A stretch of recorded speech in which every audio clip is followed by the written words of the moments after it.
I'm Mr. D. I'm Hulk Hogan. Anybody going to the top of professional wrestling has to go through us first. Saturday night's main event. Be there. I'm Mr. T.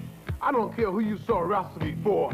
Even if you saw me and Hulk Hogan, it was just a warm-up for Saturday night main event. You better be there. Hi, I'm Hulk Hogan. No, you're not. I'm Hulk Hogan. You've heard of the Rock and Wrestling Connection? Now you can see it on Saturday night's main event. Be there. Friday Night Videos is one big party with Prince and an interview with Tom Petty. The Rock Wrestling Connection is coming. Guys, I don't mean to alarm you, but Max, the uprised Columbus Zoo cherished bonobo, has died at 9 years old. Hulk Hogan took Max, the bonobo chimp, with him and took him in his arms, and he is doing the shiggy diggy, trying to take, I swear to God, Hulk Hogan was trying to take Bruce Willis from us. Chuck E. Cheese mascot arrested while on the job in Florida. Chuck E. Cheese is in trouble right now, though. Did you know? Hey guys, did you know Chuck E. Cheese? Yeah, let's full screen that. Yeah, guys, did you know that Chuck E. Cheese has been using AI commercials? Guys, normally I don't have a problem with AI being used in commercials, but I'm gonna tell you why I have a problem with AI being used by Chuck E. Cheese. Chuck E. Cheese is AI generating children customers.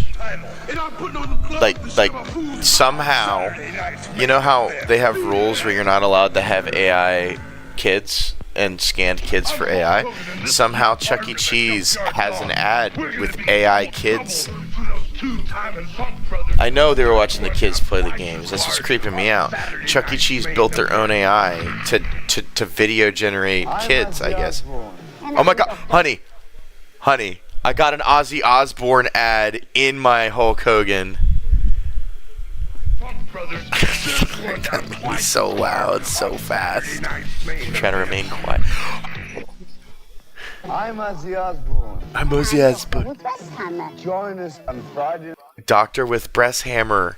It's the lady who would tell women to dump their husbands, and that he was cheating on them and shit. And no, but she was also the opposite. She would say you should give your husband a blowjob and be nicer to him too. She was weird. It would really just be a shot. Like she would either just be like, dump him, he's not really listening to you, or she'd be like, you need to go get therapy, and both of you need to get together because you have babies, and because you have babies, you need to be there and be parents for those children. You have grandbaby. Like it just depends on what day you got this lady.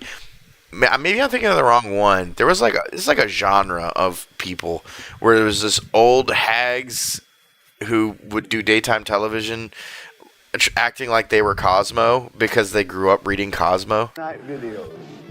I'm Hulk Hogan. Saturday night's main event. Ozzy. May the 3rd. Be there. Thank you, Hulk Hogan. Thank you, Mr. Steve. Steve, I want you to know, I don't really approve of your intro where you pretend to be Hulk Hogan, but I'm glad you compiled it. Truthfully, it's convenient for me. Saturday night's main event. Saturday night's main event. What do we got going on here? With me and Buckwheat. Me and Buckwheat. Corn nuts? What sort of corn nut stuff? It's about as full as a man. Guys, do you guys realize we're playing Death Stranding right now? Guys, it's Death Stranding. Show with big videos, live music, weird acts, comedy, and a different call-in contest every night. They're giving away cash. They're giving away the Hulk Hogan TVs. They're even giving away a bus trip to Cleveland.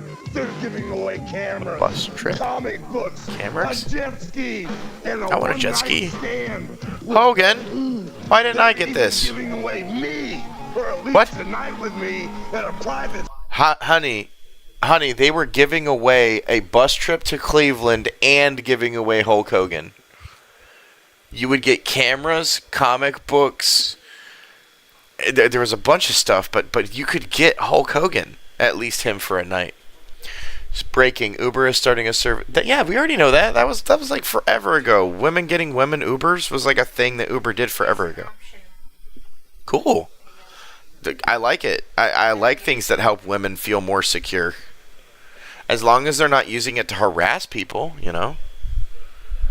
Skeet Ulrich officially cast in Five Nights at Freddy's 2. Who's Skeet Ulrich? We're getting Scream. They're the Scream killers. That's literally Cindy's first boyfriend. And So the Scream team is working on Five Nights at Freddy's? Huh. Okay.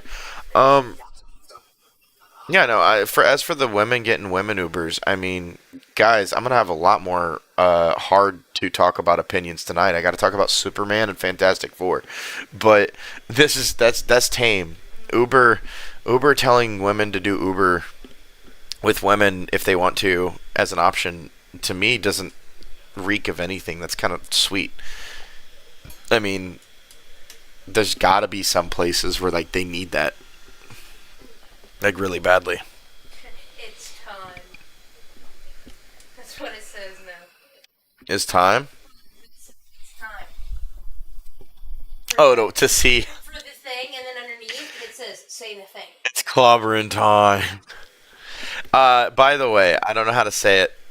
I don't think he says it's clobbering time. I think he says it's clobber time when they drop him. I'm pretty sure the thing, because he doesn't know his own phrase, and that's the joke, in the movie says, it's clobber time. I listened for the joke, because the joke was in the trailer, and they never finished the joke. I was in the theater. I did have earplugs on. Guys, I wear earplugs to the theater. I am a weird man who went out of his way to go get earplugs for theaters. It's too loud in there. They cranked that shit to like 15. It's not at 11. This is coming from the person who wears headphones all day and like blasts things, and she tells me to turn them down in the car. The theater's too loud, and I can't be in there without earplugs.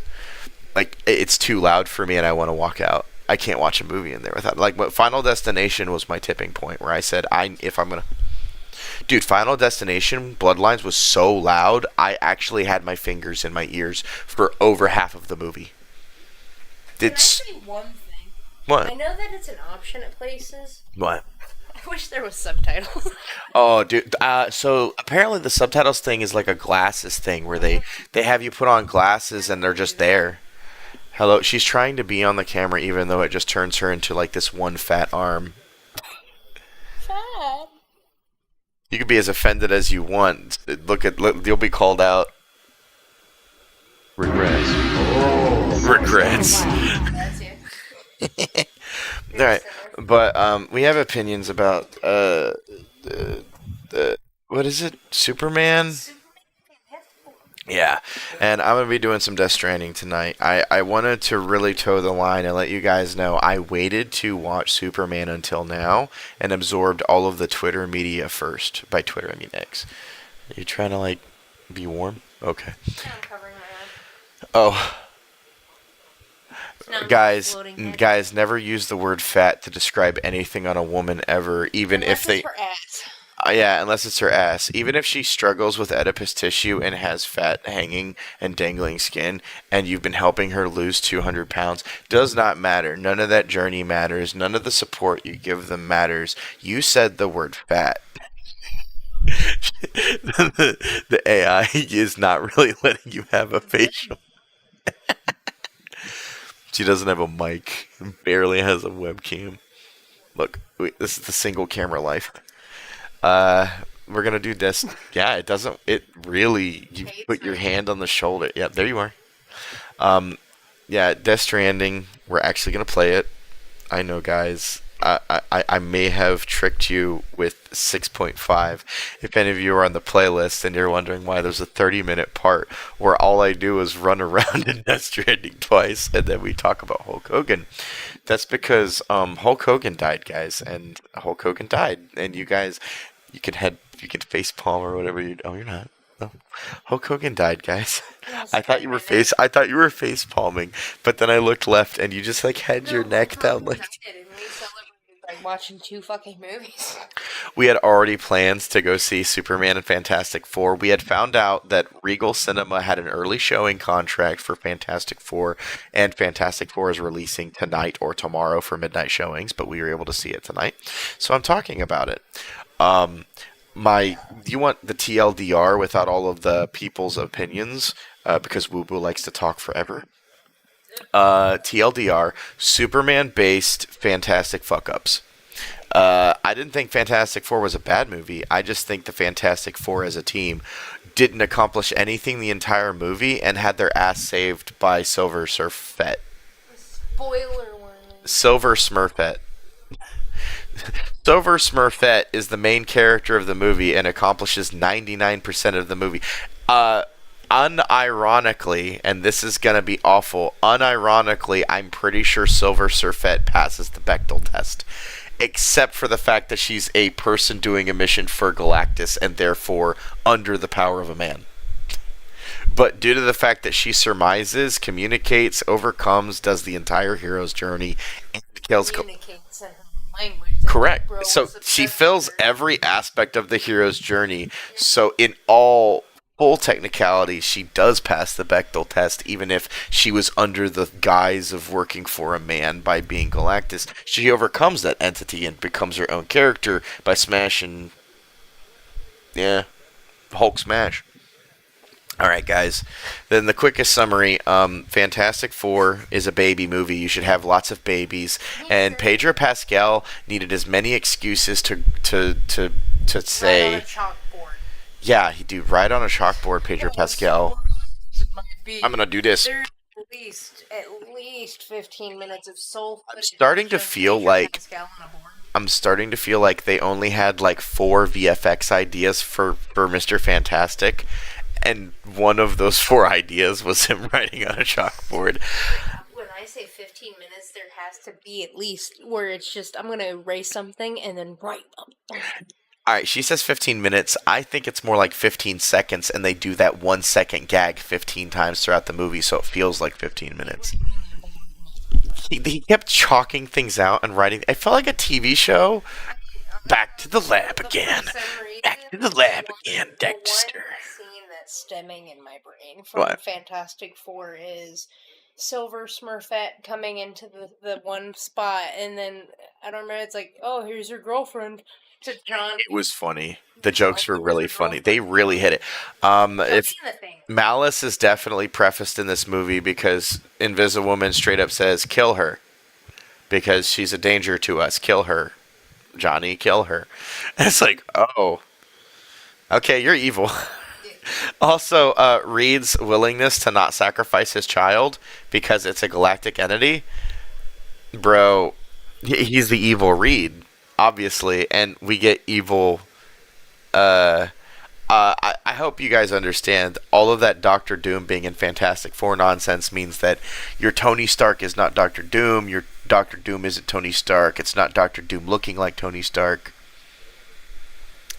I don't think this Fantastic Universe has Tony Stark in it. Like, it's 836 or whatever. It seemed to be the Fantastic Four were the Superman of that Earth. And everything, and that's why they were the Fantastic fuck-ups. All they had was the Fantastic Four. Did you find it weird they had like a grand unification of the world theory that was shoehorned 6 times? This is another spoiler thing, even though I don't think I fucking care. You know how they, at the very end, they held up the 5 onesie? Yeah. I have a theory that we are going to get a 5. Oh. And we're going to actually, so, you know how we just got the Fantastic Four movie we just got? They're going to continue on, obviously. We are going to get the Malice, the Doctor Doom stuff. I do think that Fantastic Four will retire, and it will be the Fantastic 5. Well, if you understand the lore, Thing lives damn near forever. Yes. And who do you think would take care of the baby? Well, that's the thing. Reed and Sue age, the baby doesn't. Yep. And I don't know if the comics have the baby being a Galactus baby. Here's the reason that it Franklined my day up. The baby's named Franklin. The baby's not a girl. In normal shit. No. Yeah, Galactus. So Galactus's daughter is named Galacta and is made in very similar manners, where Galactus doesn't impregnate anybody. He just like picks up someone and they glow purple and they become Galactus or Galacta in a different manner. But I'm not a big comic nerd. I give it a little bit of credit on one thing, as much as people might dog on it later. Yeah. The CGI baby bits were decent for CGI baby Okay, bits. okay. From a guy who plays a bunch of Death Stranding 2, or about to do more Death Stranding 2, the baby was creepy as shit, Yes. but done really well. Yes. That was one of the best CGI babies I've ever seen. It actually looked like a baby. That's why it was creepy. Well, I think they actually had a real baby. They had a real baby? There was some Well, scenes- in the scenes where the baby is a baby, but when they Yeah. did that childbirth in space, oh yeah, they have childbirth in space. Fantastic Four is one hell of a weird movie.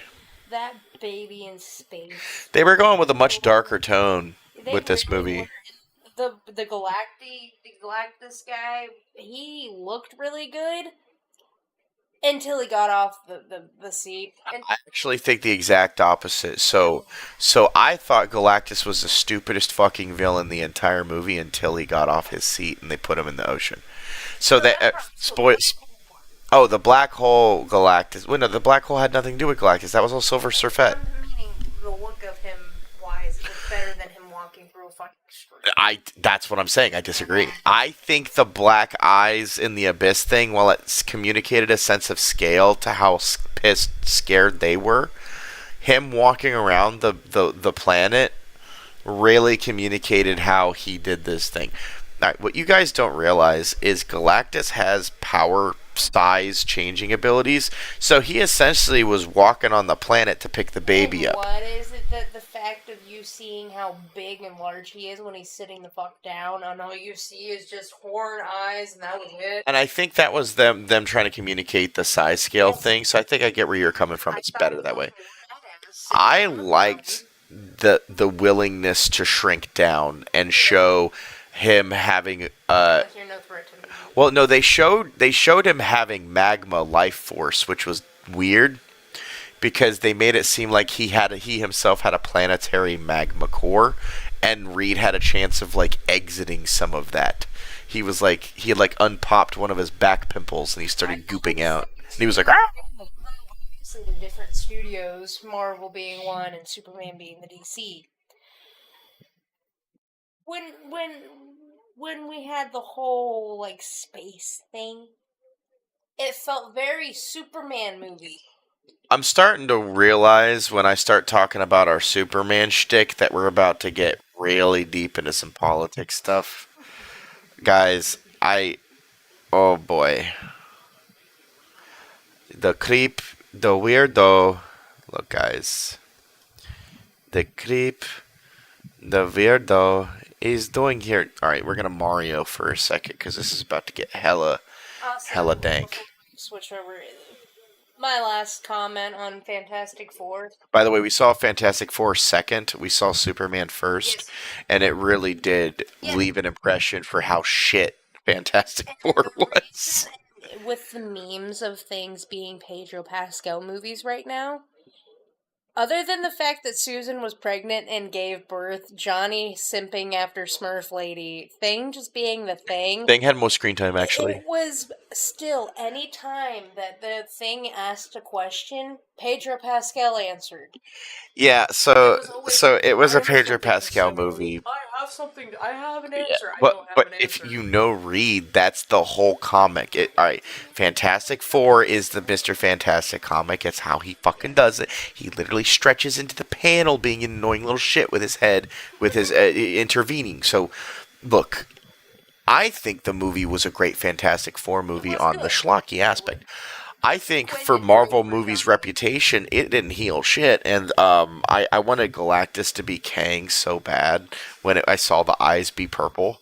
I was like, dude, if they wanted to like really get the trust back, give me a good old hand job to the nostalgia feels, just hire Kang likeness, not even the actor, use his likeness for the thing just to piss people off. And when people go, "Why is it Kang? I thought the actor was fired," and they go be like, "Well, we still had like his likeness in the closet."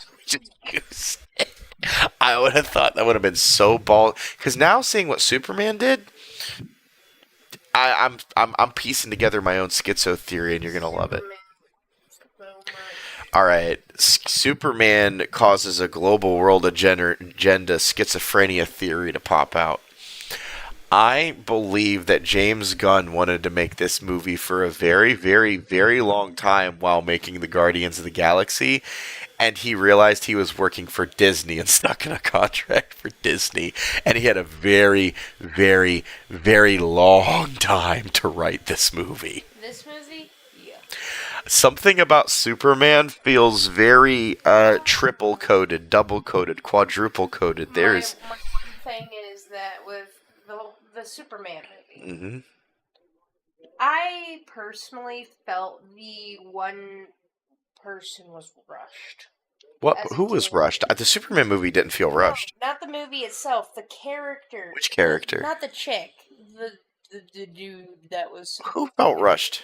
So you know how it was the chick who had the like micro thingies, and she could turn into literally anything. Uh-huh. And then you had the dude who was literally like the whatever clone thing. Uh-huh. He felt rushed. I understand the concept. Oh yeah. No, I get where you're coming from. So Scooby Doo. So spoilers for Superman. People who want to skip. Superman has a really cop-out ending for the mystery villain. Basically, there's a buff guy that can beat Superman up. The movie begins with the buff guy that can beat Superman up. He's there throughout the entire movie. Spoiler alert, it's a clone of Superman. No, it's not Batman spent back in time by Superman. No, it's not Superman spent back in time. The reason I was on that is because of the whole pocket dimension time traveling universe nonsense with Lex Luthor already having access to what is quantum level tunneling. Yeah. I was under the impression Lex just traveled through time and picked up Superman or some shit, or picked up another universe's Superman where Superman hated Superman, or thought this Superman, or maybe Lex, because here's the whole thing, the whole plot line of the movie, the second half of his message being conquering Earth, means that this Lex Luthor has just as much justification, activity, and everything to find a Superman from a universe that's been ruined and fucked up, to go beat this Superman up for being a Nazi or whatever, or supposed Nazi. I don't want to throw that word around with all the accusations going around with this movie. Your face doing that is like, bro, don't even mention the word Nazi around the Superman movie. There's some fucked up shit going on there. Well, the thing I was gonna say is, was it Moravia? Boravia. Bavaria is a country. Bavaria is real. I know. Boravia. It was Boravia. Yeah, Boravia. But by the way, Boravia was in 1936 or something. It was before anything we'll talk about later. It's an old Superman. Nicholas Hoult did a really good job as Lex Luthor. That's the bald guy, right? Yes. It was confusing seeing him bald. But you also have to think he was the Beast in X-Men for the new generation. When Jennifer Lawrence was for Mystique, he was the Beast. So he did pretty well as that. I think that's actually what got him Lex Luthor, in my opinion. Oh wait, I didn't even talk about the trailers. I forgot something. Tron is Morbius too. So Jared Leto's Morbius. All right, so if you guys watched Morbius in theaters, you're gonna love the new Tron movie. Straight up. Just go in really drunk or really high and just watch it as Morbius 2. You want Morbius 2? Go watch the new Tron movie that's being made. I don't know what they're doing, but they're bringing back everything from the old Tron movies with Daft Punk, except Daft Punk. I don't think they're coming back because No, it was 9 Inch. Who was 9 Inch Nails? Trent Reznor did the. I think. There was another movie trailer we watched where 9 Inch Nails has a song. I don't know. I don't know who's doing the new Tron music, but when you say 9 Inch Nails, I think Trent Reznor doing movie soundtracks. We watched the new Avatar trailer for the new Avatar movie, Avatar 3, I guess. I don't know. Are they making 5? Is it 5 Avatar movies? 9 Inch Nails. All right, so it is 9 Inch Nails. And is it just Trent Reznor, or is it 9 Inch Nails and Trent Reznor? I mean that because Trent Reznor has a machine style sound, and 9 Inch Nails has a 9 Inch Nails style sound. And when you get Trent Reznor, Using they're just doing like basically Nine Inch Nails is going to be your end song for your end of credits, or like your battle scene oh, is going to be your Nine Inch Nails song. all right. The reason I bring that up is Trent Reznor helped with the sound design of Quake, and he was really good at the atmospheric sound design. So For a single track, there's Yeah. not a featured track for Tron. I mean, if he's gonna do atmospheric sound design for a Tron movie, I mean, Daft Punk already took the wheel. They don't need to do it again. They got the I was soundtrack. actually surprised to see that Evan Peters was in that movie, because for last I remember, I haven't been following up on him. He was just Quicksilver, Yeah. and now he's doing Tron. They got him back. Tron has Grandpa in it, and he's grandpaing, and it's probably his last time he'll be doing it. I'm surprised that I don't know what cave he's living in to fucking remain alive and not be bothered by anybody, and still get a fucking letter in the mail to come back. Or maybe they're just sending people to go find him, but he doesn't do anything but Tron. There was that other fucking movie trailer. Is it Jeff Bridges I'm talking about? Jeff Bridges, right? The guy who's the grandpa in Tron, the old man in the machine. Yeah, no, our guy Jeff Bridges, they got him back. They got him back. What's that damn... So there's another movie, I forget what it's called. Oh, they're but pushing a new basically- IP where like an Irish guy kidnaps his friend. He's like hard ass or something. Leonardo DiCaprio Oh, that one too. doing a movie that is Brad Pitt on Bullet Train without the bullet train. Because it was the one where it was the government. Oh yeah, so Leonardo DiCaprio has a daughter. Daughter gets kidnapped. They were both like MI6 or something, and he knows he's gonna get kidnapped because his daughter would kidnap. And in trying to avoid getting kidnapped, he's gonna find his daughter. Basically, it's Taken plus Nobody plus Bullet Train, and it's Leonardo DiCaprio. It's basically Sadly, why I remember that movie. the trailer. You mean? Yeah, the trailer for the movie thing. Yeah, the Hebrews. Oh yeah, he gets beat up by two guys in Hasidic Jewish outfits, and then they make him eat porridge with their mother, and they have guns, and they beat him up, and they beat him up, and they tell him to eat the mama's porridge. You don't want to make mama unhappy, like that. I remember that part of the trailer. And then he eats the porridge, and then they say, "We like you." What's his last name? I don't remember. Batman. Oh yeah, what's my last name? And he gets pulled over. What's your last name? Batman. So I guess it's gonna be a good movie because Leonardo DiCaprio's got some lines in it. Ironically enough, that line being as funny as it was in theaters, I didn't remember it, and it wasn't funny out at the theater. I might turn it into a sound bit. That's what I'm saying. It's only funny as a sound bit. I told you, I said that was the only movie moment I cared about. Was I wanted to have a GIF of. So what you're saying is we're not seeing that in theaters. Oh yeah, I spent Zoe Kravitz $71 today at the movie theater. I got one soda and 4 tickets because it was us twice, and we found out they have like a movie pass thing, and if you do, and I want you guys to know this, if you do the movie pass, the theater makes more money, which keeps them in business longer. So go buy the movie passes. They have deals worked out with the studios, and those negotiations should go through, because if you buy a ticket through a movie studio, the theater gets less money, the studio gets more money. So you should apply for all movie pass things. Well, why am I shaking my head? No, you should apply for all movie pass things that occur at the theater. If you want your Regal to stay in business, go do the Regal Movie Pass. If you want the Cinemark to stay in business, go to the Cinemark Movie Pass. Go support your theaters because they have to negotiate yearly leases most of the time. And if they don't reach those margins, they don't keep the theater open. It's a big deal. Now on to Superman, the most offensive part of the night before we get into Death Stranding, and I can really... One thing that's not offensive? What? It's another spoiler. Superman has a John Wick moment in this movie. Oh, yeah. And that was a moment I actually teared up whenever Crypto... Because Crypto is another CGI moment. We had a CGI baby, we had a CGI dog. It happened. Well, you realize it wasn't his dog the entire time. Well, yeah, Crypto, I get it. No, Crypto's never his dog. Yeah, I know. But it was the moment of the, like, you know, coming back, you seeing, like, Lex got his way of, like, ha ha ha, you know, how come I'm getting my way? And he didn't really care too much about, like, oh, the house being, you know, tore up. No, it was where's the fucking dog? And that was when he pulls, like, a John Wick. He doesn't care anymore. He's like the dog. Well, you guys learn in the secret ending, which, by the way, I think the reason there wasn't, you were like, let's leave, we don't need to sit through for a secret ending here, is because the secret ending was already there in the ending, and I don't think James Gunn does secret endings, right? I had to pee. You had to pee so bad that we didn't fucking stay for the end of the ending. You can apologize and poof your face as much as you want. You decided, yeah, no, you decided to walk out at the end of a superhero movie. What the fuck kind of inhuman? I know we had back-to-back movies, but you had pissed already in the middle of the movie and decided to come back, and then told me we need to leave early. I need to piss again. I know it was a 2-hour. I have learned why you can't make 2-hour-long movies. Women can't hold their fucking bladder, or men with female parts, whatever society needs to say. The bladder of the ones who have the periods, they can't fucking hold it.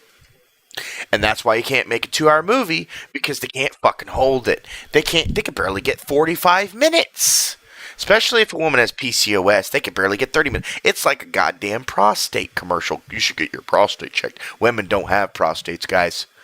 They have ovaries. And those ovaries, oh, here's the other one. Honey, of all the things you've been concerned about health-wise, why have you not been getting checked out for cystic fibrosis? Cyst-like modules that develop in your ovaries, causing sharp intonations or random pains that would be unexplainable, especially if you already had organs out. This is sounding awfully. She's making this face, but guys, I think I may have cracked the house case. You should probably go get checked out by your OBGYN and then have them scrape past the first layer of scabbed or calloused skin to see if there is growths under there. You might have cystic. Up in there when they were already up in there when they had to get the IUD replaced. All right, but did they do the check for cystic fibrosis? 80% sure. I didn't know exactly what it was, but I'm pretty sure I had like one of the scrapey things. A pap smear done. Okay, well, guys, I am not an expert at this. She has had a pap smear done, and they have not talked about the cystic fibrosis. But some people were talking about the cystic fibrosis. Good and clean? The only thing no polyps? I still have is the crystallization of the ovaries. So you have the PCOS crystallization of the ovaries. Okay. Scraping at that crystallization of the ovaries, finding if there is... I know, but that's the thing. That's the spot where the cystic fibrosis would pop up.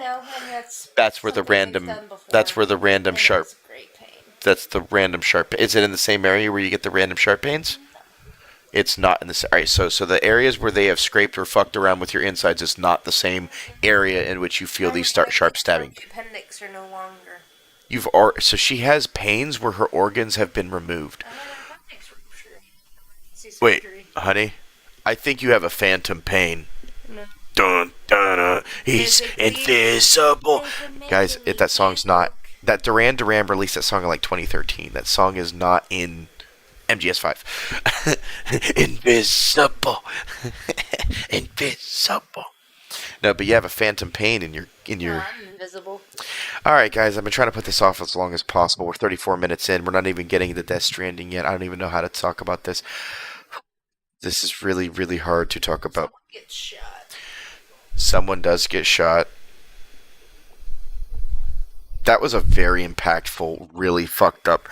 Okay, guys, let's talk about the elephant in the room. The social media has not avoided this. People are boycotting Superman. People in a specific nation known as Israel are boycotting Superman. Some of them are identifying as a group known as Zionists. Some people believe that the name Zionist or Zionism is an anti-Semitic term. I do not believe it to be that. I love the Jewish community. I love my fellow Jewish friends. Synagogues are dope. Hell, even private Jewish family face shit that they gotta deal with where they're doing the Amish away from society. I can't tell you what to do. That's not what I'm talking about.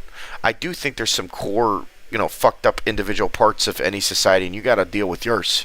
Then you gotta stop it. But, I don't think we're talking about Judaism today, which I don't think anybody should be talking about Judaism today, especially in a conversation about the Superman movie and how it pertains to how Israelis feel about it. And I'm very prefacing that very heavily. Anti-Semitism sucks. Oppression of religion sucks. Oppression of the Jewish faith sucks. Oppression of the Christian faith sucks. Oppression of the Catholic faith, Protestant faith, Anglican faith. Made you all the word Catholic made you jump. You okay? I literally actually had like a nerve tick thing. What, I said Catholic and you jumped? No, I just had a nerve. Oh, like your nerve literally fucked you up. Yeah, Okay. ironically, maybe when you said Catholic, the demon left me. I don't know. I don't know. I just really, Basically, oh yeah, Muslim faith. You know, let's not Hindu faith, Shinto faith. I'm trying to name as many faiths as I can. Faith, Oprah faith. But the point is, faith persecution sucks. You should not be persecuting people for what they believe in. If it's a religion, if it is a cult, that is a classification where things are before religion. If things that are cult-like behavior do not benefit society, so like New World Order things are usually seen as nebulous and bad, right? Cult-like behavior that kill people or tell people to commit actions, bad. I think that some forms of things are cults that we don't like to admit are cults, like social media. That's a cult. Yes. She's like, yes. You're trying very hard. All right, I'm gonna do you. I'm just also sleepy. Okay, well, I'm gonna do you a favor because you seem to have had a hell of a time fighting this.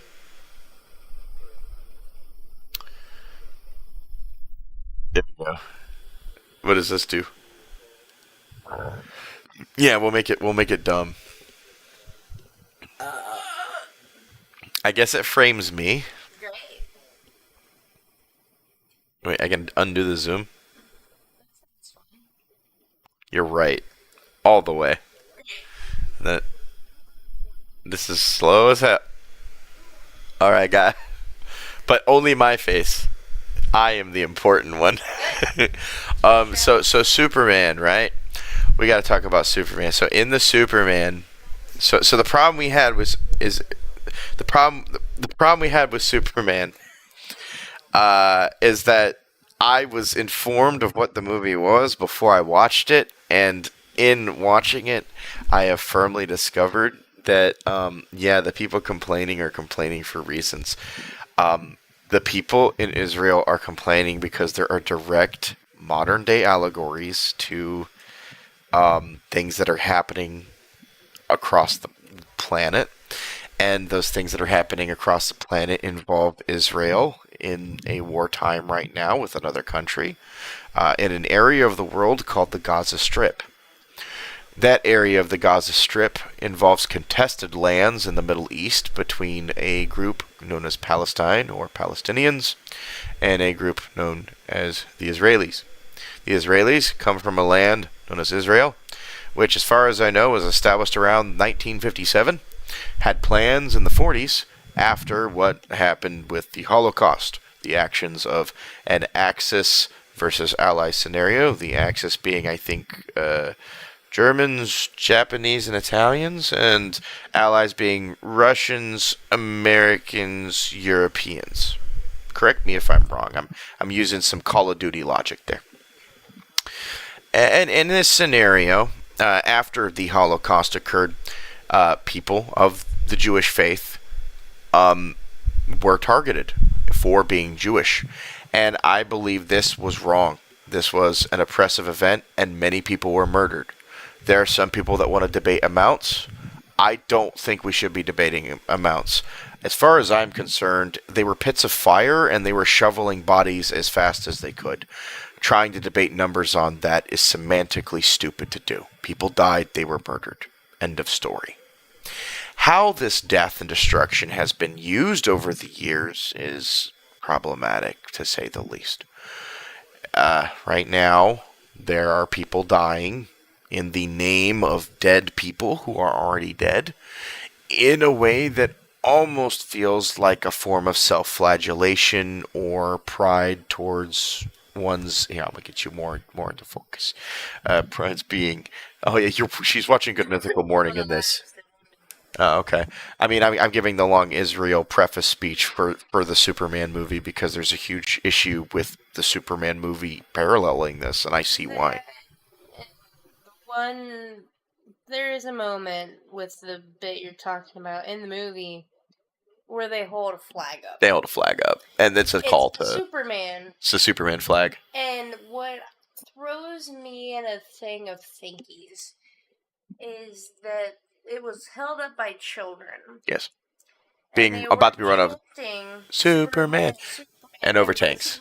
Superman was already doing his own thing. It was the and then who showed up? It was showing up. It was like who for like someone else ended up showing up. Yeah, it's like the real like okay, is he really like a superhero? No. I'm sensing a longer, grander allegory that James Gunn is gunning for. Ironically, here. I see. And I'm ready to communicate the fuck out of that. Just that moment. Also, oh my god! The dude that they casted for fucking bitch face. Who's bitch face? What? I don't hate the actor himself. Who? I don't know his name. He's the guy from Santa Clarita Diet who he ends up beheading the guy. Gary in that show. Okay, but who's the character in the movie? I don't know which character you're talking about. Farting.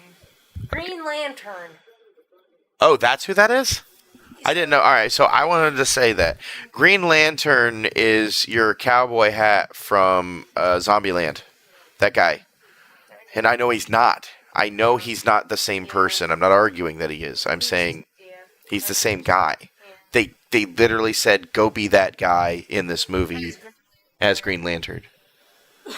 And it's a different guy, but he's being that guy, and it's really weird. Ryan Reynolds did a better job as Green Lantern than him in this movie. I have a completely opposite point of view, and I think this guy did a great job because there's more than one Green Lantern. Do you realize the guy with the bowl cut is not Hal Jordan, and that Ryan Reynolds is supposed to be Hal Jordan? Okay, they're different people. Okay. It's just you know exactly what it is his face does not go with that bowl cut. If you understand how the comic book character looks, that face does not go with that bowl cut either. So they perfectly cast him. I know you're making an ugly. Yes, and you'll see the guy in the. Do you want me to show you the? Give me a second, guys. She doesn't know. She doesn't know. You do know what he looks like? Yeah. So. Because I also have the one guy's face. He's like a small. He's from the other movie, but he's yellow. But yes. So you know what the comic book character. Yes. It's just again, there's other guys that you could cast that would look better. That still gives a comic book feel in that haircut. Maybe. I'm sure there's plenty of Twitter threads about it. So there will be a gif of the middle finger greens. Fuck yous. That was happening during the trailer. That happened months ago. GIF thing instead of just fuck you. I think people will draw it, to be honest. They can get it from the front point of view because it's kind of like banger. Yeah, I can see that.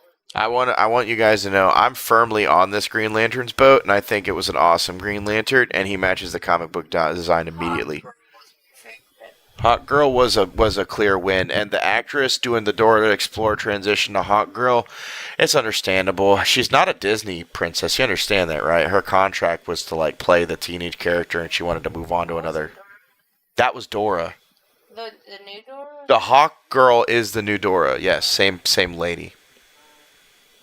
Well, they really cast a good one, and she played Hawk Girl to a T. If you guys know Hawk Girl, that's kind of her whole dick, so she played it.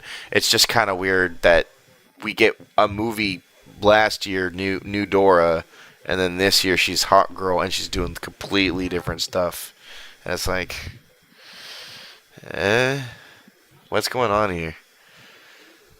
That's all the X was talking about. That was my preface into knowing this movie. The other thing I knew from either movie was the Superman thing I knew.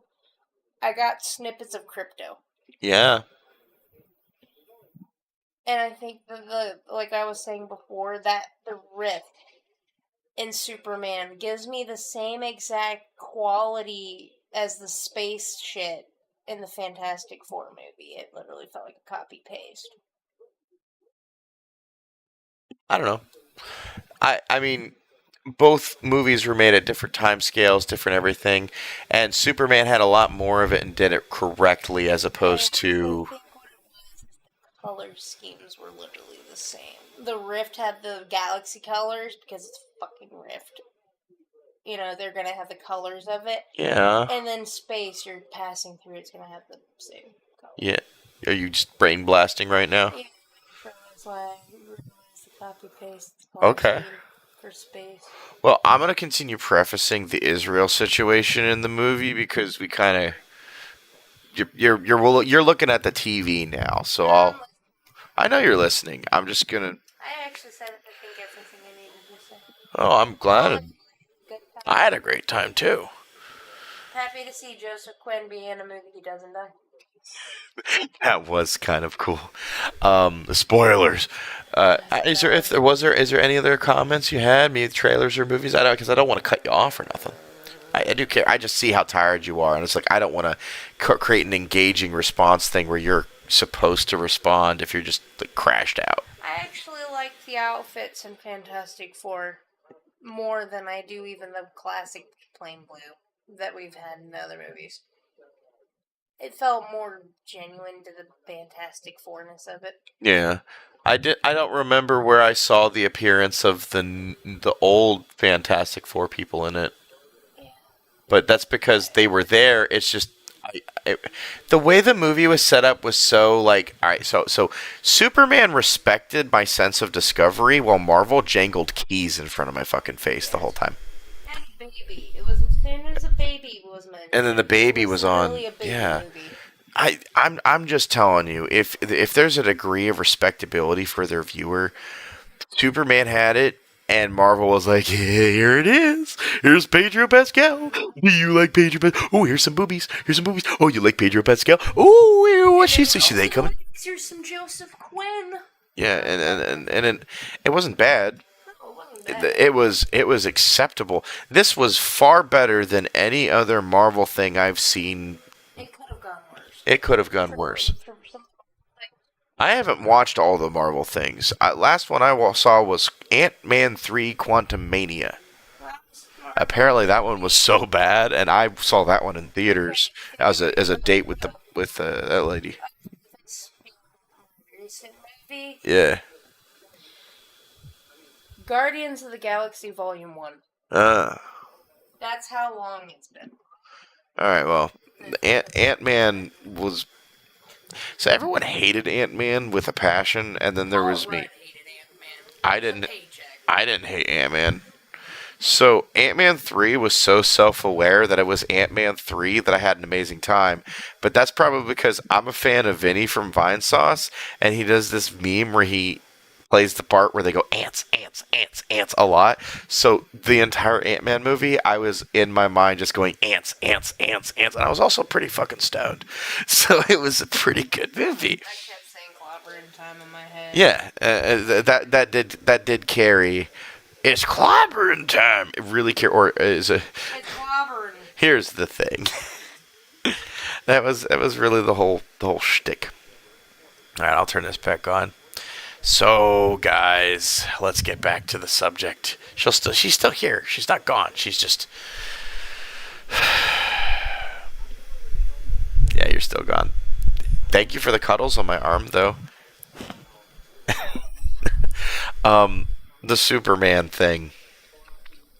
I feel like James Gunn had a very long story to tell. I didn't even finish the Israel preface. You didn't interrupt in any way. I'm just making sure. Have you gotten everything you wanted to say out? Because you did say you had things to say. And if I start talking again... It's clobbing time. Okay, if I start talking again, then you have things to say, then I will be mildly I'm irritated. actually trying to replay that moment in my head, and I actually do think he actually said it's clobbing time. Yeah, I think he said it's clobbing time. It's the Clobbin. Say it, Ben. It's clobbin time. He said it's clobbin. He didn't say it. clobbering. He said it's clobbin. He says clobbering whenever he does the trailer. We actually hear him say clobbering. No, he doesn't. No, they cut it off. I've never seen him say it in the trailer. They cut it off. They have him say it, Ben, and then he goes, and then they cut it. I've never. It just says in theaters. Nope. You can find that trailer and show me. All right. I have seen the Fantastic Four trailer that I was shown, and it was, and also the one I saw in theaters when we went in Superman, and we saw the theater trailer in Superman. He didn't say it in that trailer either. I had a very good refresh of it when Superman showed me the trailer. I'm sorry, guys. I know it seems like I'm being a dick to her, but she has very bad memory issues, and if I don't keep her shit in line, shit goes south real quick. She might. What's your concern? Was it Parkinson's you're worried about? She's gonna go get more testing done because I don't have any confirmation of this, but she's worried about her early Parkinson's risks, and I'm like, okay, I'll treat it seriously. So when you tell me something and you're forgetting about it, or you're saying it's wrong, or you're getting it wrong, and I can pull up a Googleable thing to say, nope, look, there it is, I shall do so, and I will do under the impression that I am assisting, and I will not do it too much, and I will try to be mindful of it. That's just an explanation in boilerplate for you guys. You guys know what boilerplate means, right? I got to do more Israel boilerplate. So something about the Middle East, Gaza, yada yada.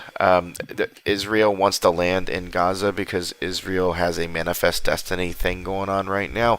And if you don't know what manifest destiny thing, it's a thing the U.S. did to the Native Americans, and Israel is doing it to the Middle Easterners. It's just happening. And manifest destiny was a bad thing, and it's taught in American schools like it was a very positive thing. But if you understand the logical fallacies of it, it was them saying, God gave us this land, go away, you savages. Does this sound familiar to the things people are disliking today? And when people said that we gave them blankets with smallpox on it, that's a very light way to put it and say that's what happened. But okay, sure, but they were killed.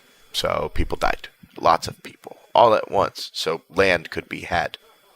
Clean up the dead bodies in aisle 3. I do not know under what interpretation manifest destiny. I'm saying something from an American history term and then applying it to Israeli current events. But manifest destiny is the best approximation I have when I see people dancing and shouting, saying, "This land is mine. You are going to die. This land is mine." I can't approximate that to anything else but manifest destiny. If those are the videos being shown on social media, you want to blame anything, blame the social media showing me these things. And if you're going to say, well, ban those accounts, ban those things, well, why do they exist? Why are these medias existing? It's not the sharing of these medias. Why do these medias exist? Where are they coming from? Who's making them? Are they legitimate? I don't know. Hi, I love you. Tired, falling asleep? You grumble, no communication. Okay. I know, I got into talking about the movie finally, so you want to go scurry off. Yeah, I'm just tired. I'm gonna wash my face. Give me kisses. I'll give you a kiss if you want. There you go. I don't want to ignore her. It's just, man, you like to play she does not play the victim, because victim is a bad thing. I guess you play the, she dropped her sandwich. That was about. I was actually thinking about a sandwich. Oh my god. You read my magazine. Oh, I just popped my feet. Yeah, get in this kitchen to make me a sandwich. Is there bread? I really don't know what's there. I was like, I'd be considering to make you a sandwich. I don't even think you'll fucking eat it. Yeah, I don't think you. Yeah, I'm good on making things that you won't finish and try to feed to me. I don't want to be fed right now. I'm full. I don't want food. Okay. I will make you food if you like it, and I'll even cut the sandwich in half and then pack the half of the sandwich in the fridge if that helps you. You're not going to be not fed. I'm just saying don't feed me. Yes, Those blueberry Oreos. Now that we're off the subject of food and onto the subject of candy, Superman. The women's mind is a female, or sorry, the female mind is a women's fickle thing, guys, and you've got to deal with it with a vengeance. And that vengeance is, as soon as they mention Oreos, they can go get their own damn Oreos. Superman, huge Israel thing. There's a group of people that are bombing Gazans and Palestinians, and Gazans and Palestinians are retaliating with lower class military things, and it is a situation where military response between these two groups creates a complicated endeavor for Saudi oil princes, the Americans involved in supporting the Israelis due to a media coup event starting with JFK and Watergate, I guess. Apparently, starting with the establishment of Israel in 1957, there is a large conspiracy theory that is then backed up by CIA documents that have been declassified since then, that there is nation-state discrepancies between two nation-states that are working buddy-buddy, but Israel is slowly and covertly funneling money, funneling resources, funneling ideologies, funneling people, whatever could be funneled through a relation of, I guess, Jewish blanketism? To put it plainly, Israel says everything's a Jewish thing, so now it's all a Jewish thing. I don't see it as that way. I see the Israel thing as an Israel thing, and maybe a little bit of Zionism because of the Manifest Destiny thing. And labeling it as such isn't anti-Semitic because apparently, and I've confirmed this by talking to Jewish people, there are lots of Jewish people in America, and some Jewish people in Europe. I can't confirm large Jewish peoples in Europe because that's Discord and social media. I mean, Discord people could say whoever they are, but I could at least go to a synagogue in America and get conference. You call them, by the way. You ask if you can come in as a Gentile, and after the service is over, if there is a Q&A or you're allowed to speak, you just ask the rabbi questions. It's incredibly easy, guys. Conversation is not hard to be had. Just be a polite, social, and if you have faux pas, but I have Asperger's. I went to a finishing school, had to learn how to socialize from people yelling at me and teaching it to me like a drill sergeant and an instructor. Not with lots of anxieties, but finally cracking through what was my own issues. I'm still constantly on a self-finishing journey, by the way. If anyone tells you that they're mature and ready to do everything, run. Yeah. Look, I'm mature and ready to run myself. Not everything. And running myself is a full-time job. And it will always be until I'm dead. I gotta keep breathing. It's DLC. It's DLC? Yeah, every partner or friend you have is DLC. It's not main character syndrome because people aren't NPCs. I've been NPCs? ABC, Fantastic Four, ABC logo, Toyota during Superman. Tons of Toyota during Superman. Oh my god. But it was ABC and like classical TV schlockiness in the middle of Fantastic Four. I got a little bit distracted. But basically, my core ethos thing that I have understood by researching documentation and primary documentation is that there is a large growing concern among American pundits that Israeli pundits do not have American interests at heart, and Israeli pundits have Israeli interests at heart, and due to this, they are willing to throw America and everybody in America under the bus for the sole purpose of Israel's land gain benefit, to the point of potentially just financially fucking over everyone, or enslaving, or ruining the careers of, or everything, solely for this purpose. And it is just like asinine, crazy. That is what the whispers on the caves are. I don't know what sentiments are where. I don't really claim to know those things. I just read, and I like to regurgitate. I take a very autistic opinion on these things, mainly because I do still hold a personal idea. I am not there. I cannot be personally involved. I can have an opinion and speak an opinion and be a talking head, but that's about as far as I go. I'm not going to get on a plane and go over there. I do not want to. I fear for my personal safety in those areas, not because of people, but because I do not belong there. I'm not a people of that place, and they're going through wartime struggle. I shouldn't be there. It just makes sense, logically. So, from the perspective of that, I want to talk about Superman, finally.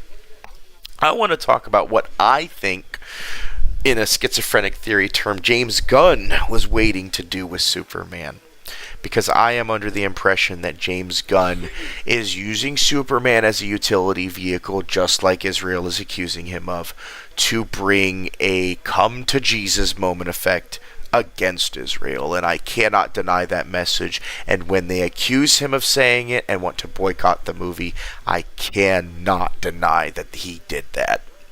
And if he didn't, and it's all a bunch of coincidence, then everything that I'm outlining from my retelling of having seen the movie and not having anything in front of me except a dancing Mario, which she can verify.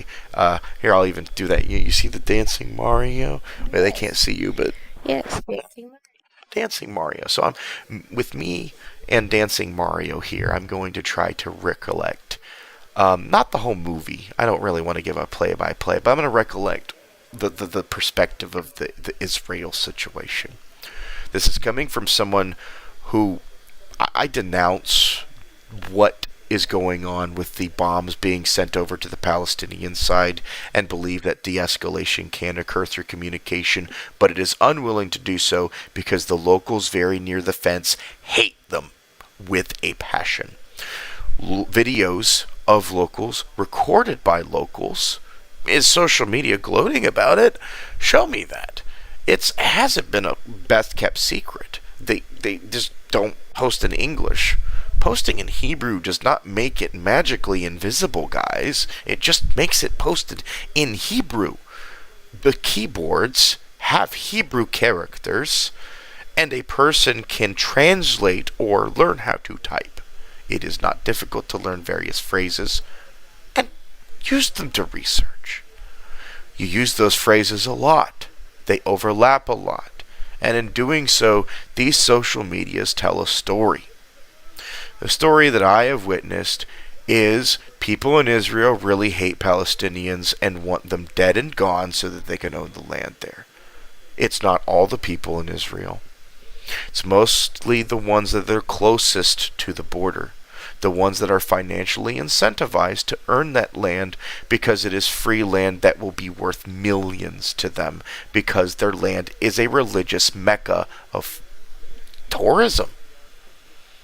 Imagine if your country was the world's biggest Disney World and all you had to do was own land, making it bigger of your neighbors, and say your religion made it bigger because God gave it to you. That is the philosophy being communicated in the social media messages when they say God-given land from us, or was that other phrase? I don't know if I can repeat this phrase. I'm not going to repeat that phrase. I've learned that phrase could be worse, but as in it has more connotation. I've also wanted to correct the previous thing I've said. Apparently, hedonist has a lot more connotation than the definition. So, outside of the connotation, I was striving for the definition of the word hedonist. So, let me refresh something. Diet hedonist. Let's go with that. That'll be the new label. Hedonism apparently goes too far into people's labels because the hedonists they've dealt with are probably edgy Satanists or edgy people that are doing everything they can to create feelings of uncomfortability in others to get a rise. And if that's the case, I'm so sorry. You deal with those people. That came into my circle after the stream was over through the X group chats. Their views on hedonism just go, I don't know. They haven't really communicated it well beyond being really angry at me for being one by label alone, hurling other insults at me on top of it when, well, I'm sorry, I'm not as debaucherous as you think. I'm just taking a label. When it comes to situations between war-torn countries, it sucks that it's occurring. I wish that de-escalation and communication could occur, but there are deep-seated over hundreds of years of upsetness, and now almost 70 years of unrest about this situation. And I don't think de-escalation through communication is happening much when the people occupying both sides of the fence want to keep throwing stones or bricks or rocks at each other through the chain link.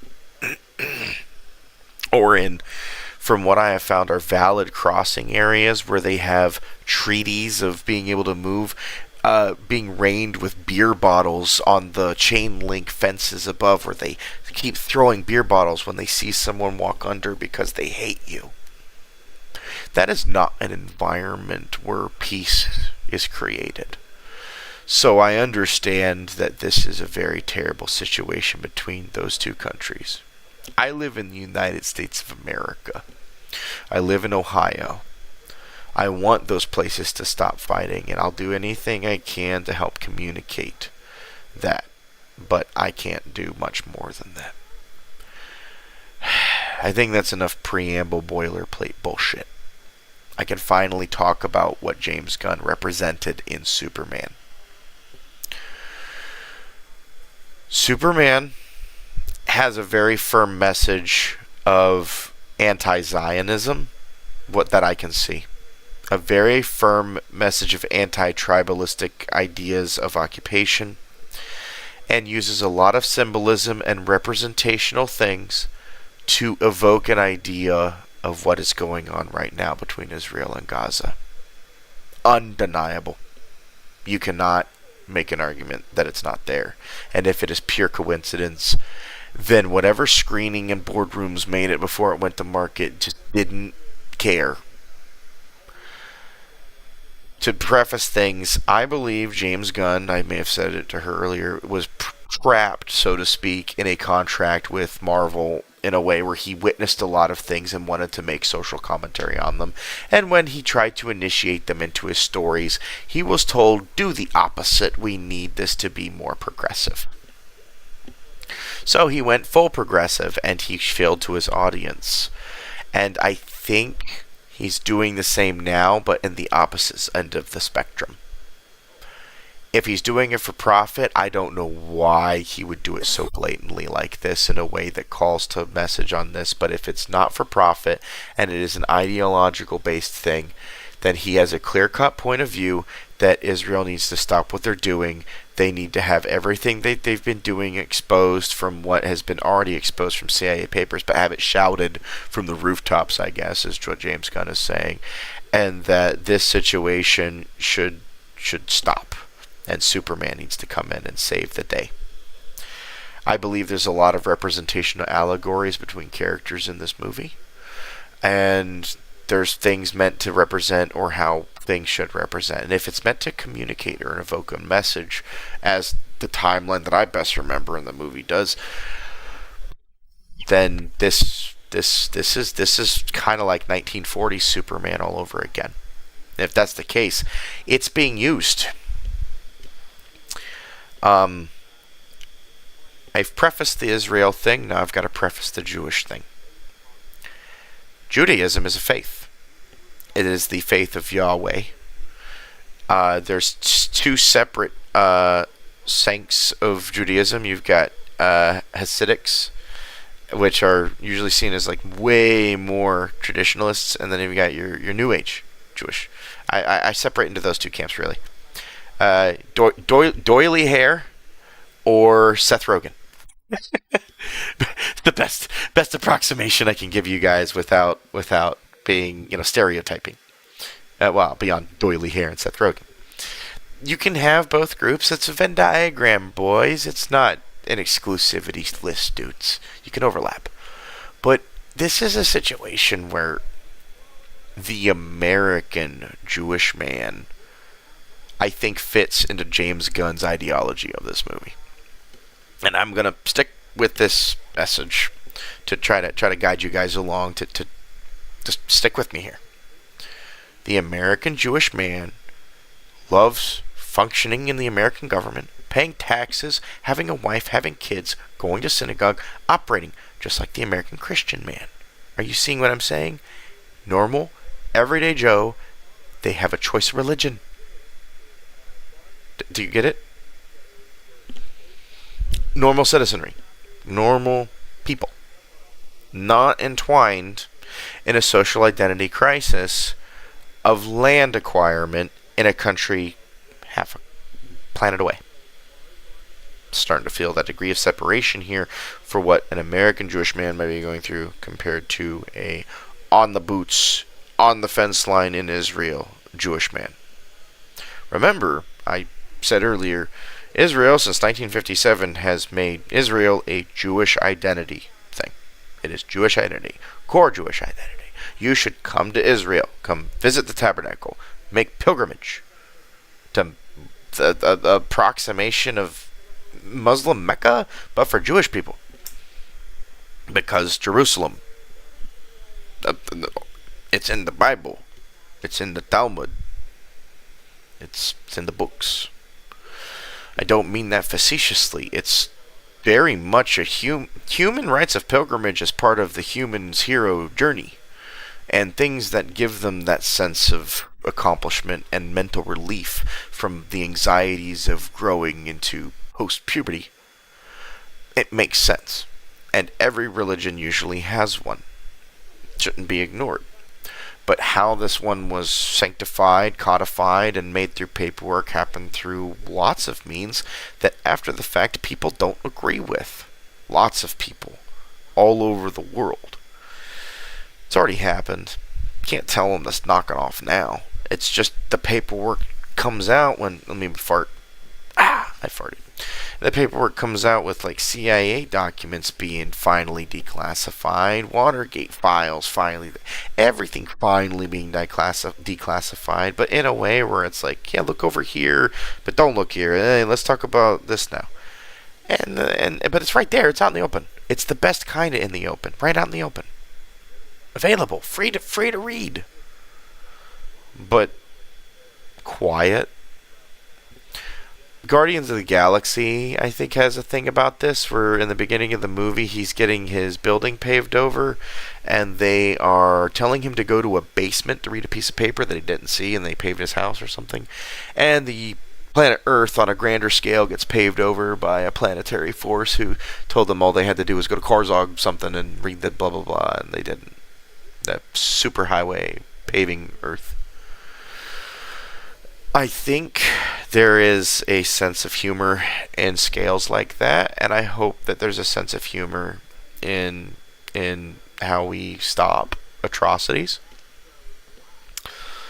But this movie kind of struck a chord with me for how it hit genuine things, and it hit a message, and it makes people cry, and then it hits something that goes a little bit like, hey, it's trying to pull the heart chords a bit much here. Oh, it's sending a core message here. Oh, it's sending people a direction, telling them to be away. Act away, feel away. That emotional concept is being communicated so vividly, so without, personal. The movie respected me more than Fantastic Four, but I wasn't being spoon-fed a message in Fantastic Four. I was being spoon-fed, it's clobbering time, not happening, and it being it's clobbering time. And then me seeing a Morbius trailer. It's not Morbius, it's Tron, but he looks like Morbius, so he's Morbius. No, Superman had a message. Superman had a ethos. Superman had an identity, and knowing what's going on social media being given as an identity, and watching it with that preface, yeah, undeniable. So let's finally dive right into it before I get knocked out, and then we'll do things. Oh, let me plug that in. My phone is gonna die if I don't.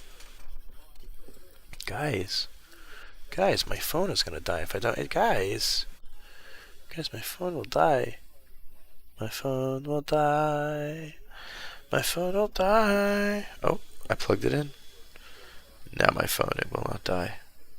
I've solved the dilemma. There you go. Charging. Superman begins with a screen that has a bunch of text rolling that says like 3 years, 3 days, 3 weeks, 3 years, 3 days, 3 weeks.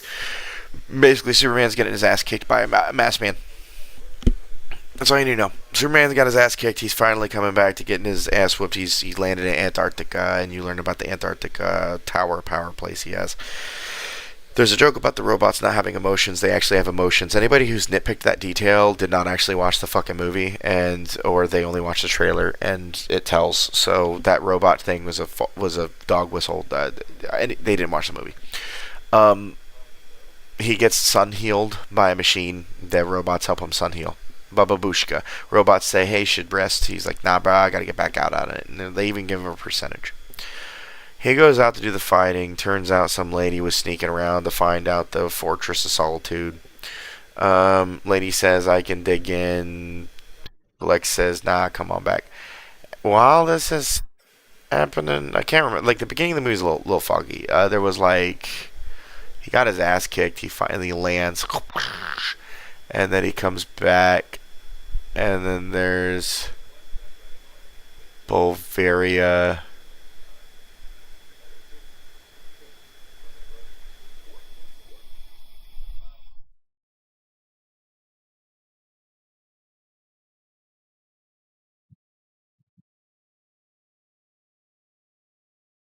I know. I remember. Sorry, I just needed a second. I literally fax machine there to figure it out. He got like healed, and then he goes and fights other monsters, and he meets the Justice Gang or something. And in meeting the Justice Gang, they help him out, and that's where the blah blah blahs happen. And he's trying to figure out something. I don't know. He was looking for his dog. But the dog thing happened after the fortress was invaded. He was distracted by something while she was looking for the fortress the first time. And she says, we found what I needed based off the heat signature from what I remember. And then there was...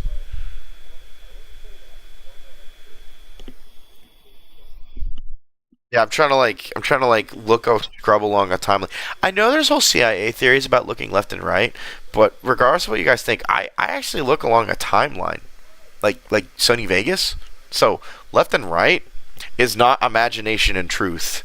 No, it is I'm literally looking left and right. It's where I think things are, dude, and it's not. That's bugged me my whole life because it doesn't work, and I think it's bullshit. And it was made up to distract people and make them just like look for shit. Basically to create paranoid people. It's like, hey, I just made up this bullshit. You gonna believe it? God, let me think though. The dog. I'm just trying to remember how the dog gets stolen. I know how the dog gets stolen. They sneak into the base, but he tells her to like fucking fuck off and come back.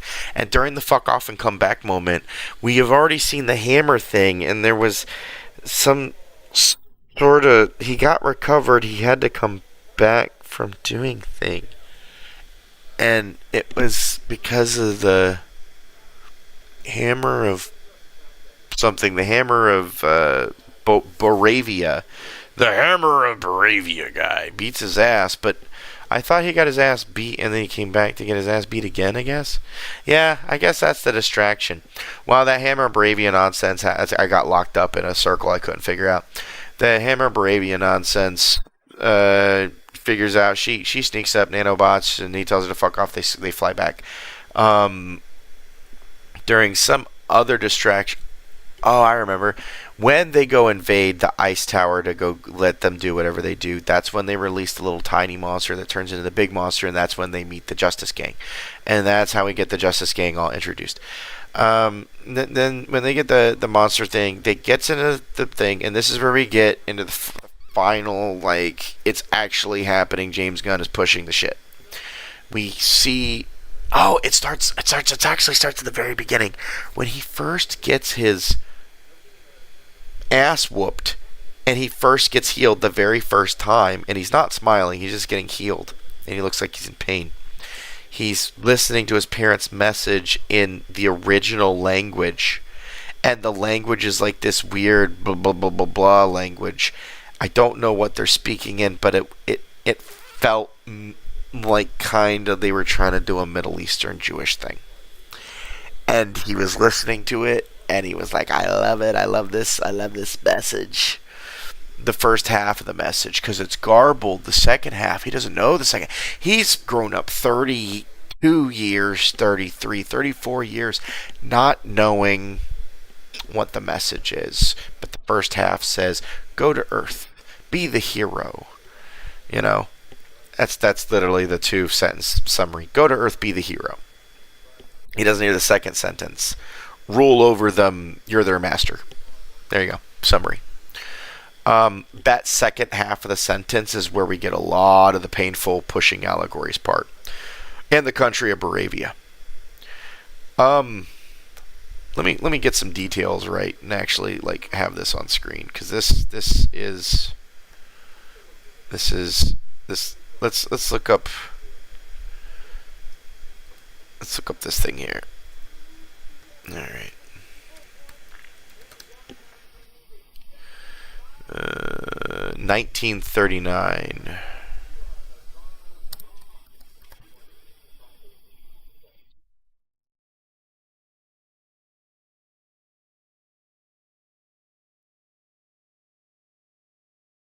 First introduced 1930s. All right. Well, let's just confirm a few more things.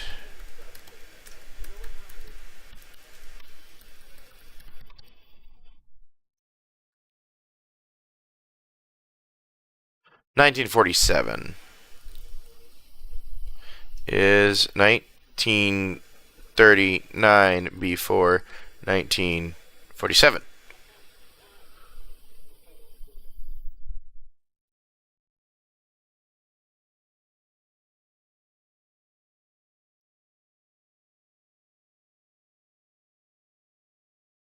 No, it is before? What?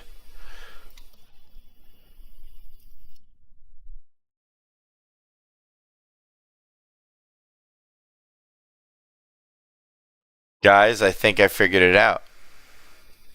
Guys, Israel is using Bing.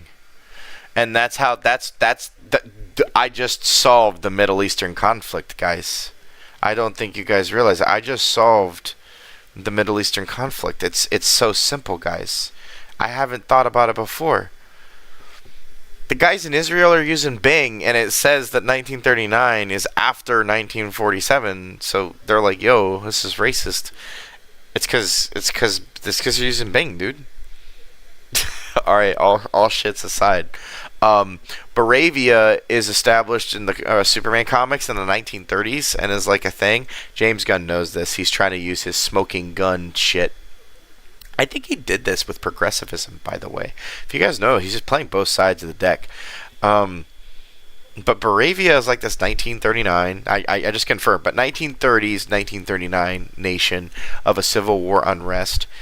And it has a very strong evocation of a nation-state war between nation-states where they're fighting over a border, which, if we were in the 90s, would have been nothing but Cold War, East-West Germany. But right now, it's obvious Gaza Strip, wall, Israel, Well, here's where it starts getting really weird with the Superman movie. We have the core message thing. Lex Luthor gets the message because the nanite girl breaks in with him and they kill the robots and he kidnaps the dog. But they also translate the rest of the message, and we start finding out some other parts about it that are fucked up, like the other half of it. And then once they figured that out, I don't know.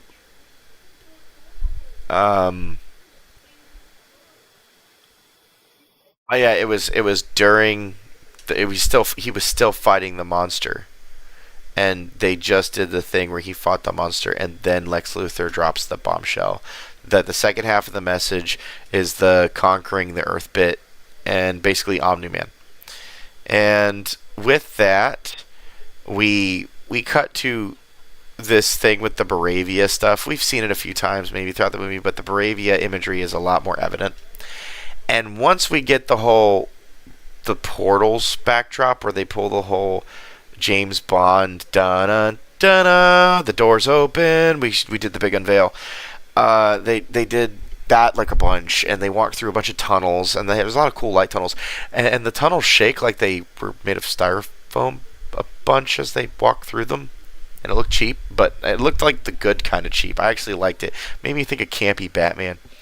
I liked this Superman movie. I just think its core ethos is a little bit ham-fisted.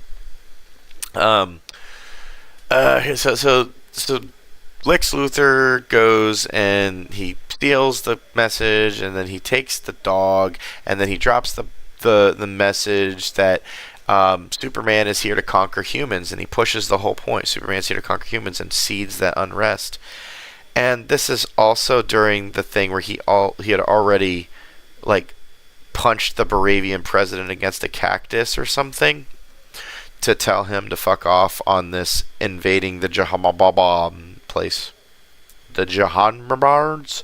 I don't remember. I remember Baravia, but the Jahanabars.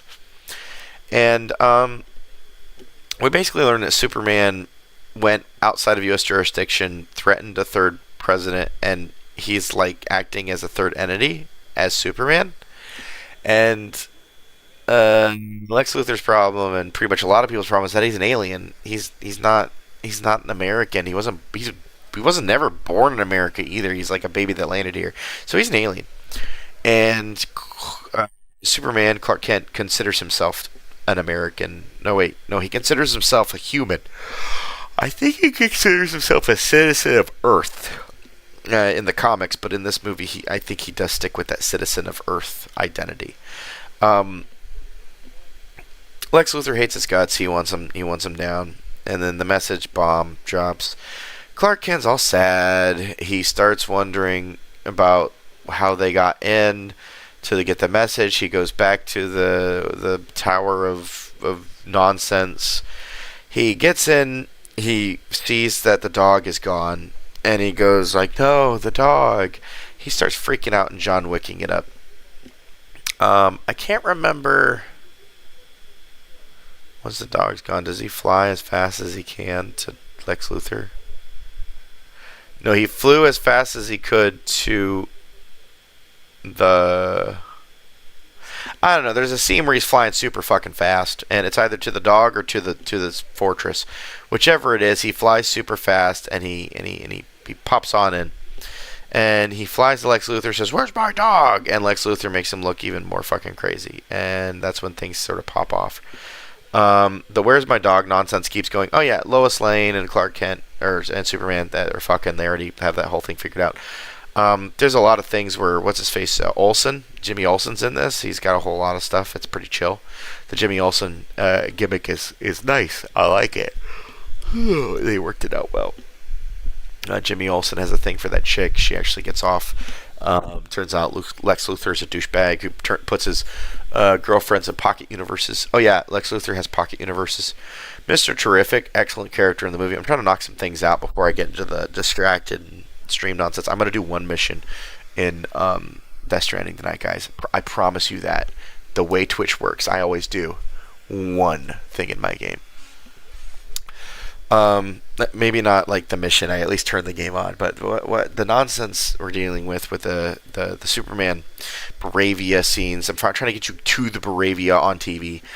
Once Baravia is shown on TV with the guy who is the Baravian guy, the Baravian dictator, it is, it's a guy with really frizzy hair who's bald. He looks very unkempt. He's got some characteristics that the ADL would put under the anti-Semitic things that, and I can't disagree with them. Some of the characteristics this guy have seems like they're trying to make him seem. It does seem like an anti-Semitism thing. I don't know if it is. I think it's an anti-Israel thing, evoking an image here. He's supposed to look like Netanyahu. Let's just say it. He's supposed to look like Netanyahu, and it'll be said to be anti-Semitic because there's some nose things and some bald things. And if you say nose and bald, in the same sentence, and it has to do with Israel, it's going to be a Jewish thing. Especially in a Superman movie where the Baravian president, yeah, that's pretty bad. And you may say, no, it's not that, dude. In the scene, I don't know if the DVD cut will have it, but the theater definitely had it. There was flags. I think it was blue with gold stars. They weren't Jewish stars. They were gold stars on blue.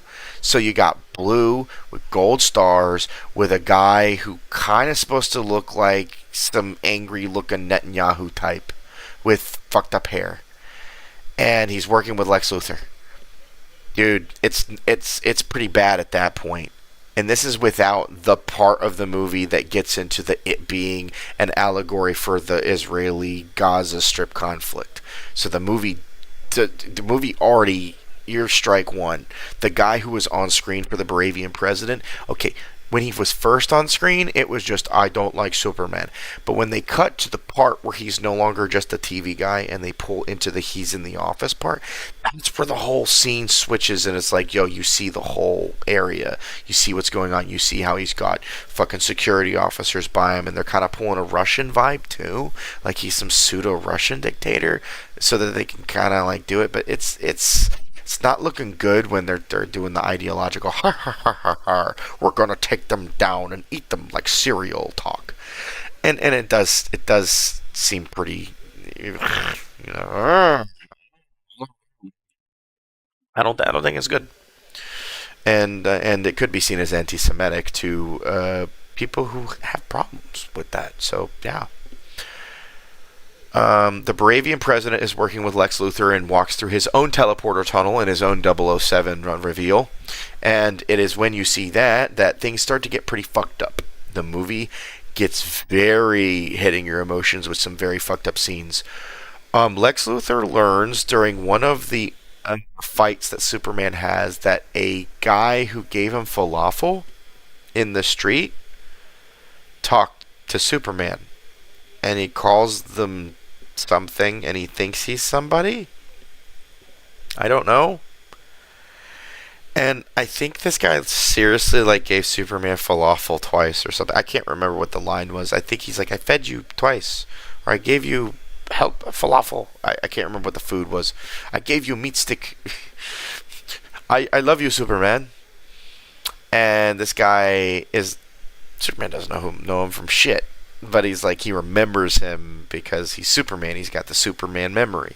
I think that's how that works. I don't know. Oh God, wait, I kind of time skipped. I just needed to inform you, guy gives Superman falafel. He's Superman's buddy. Lex Luthor sees that. He makes note of that for later. He pulls the old Mickey Mouse. Oh, we're going to save this for later. He takes that.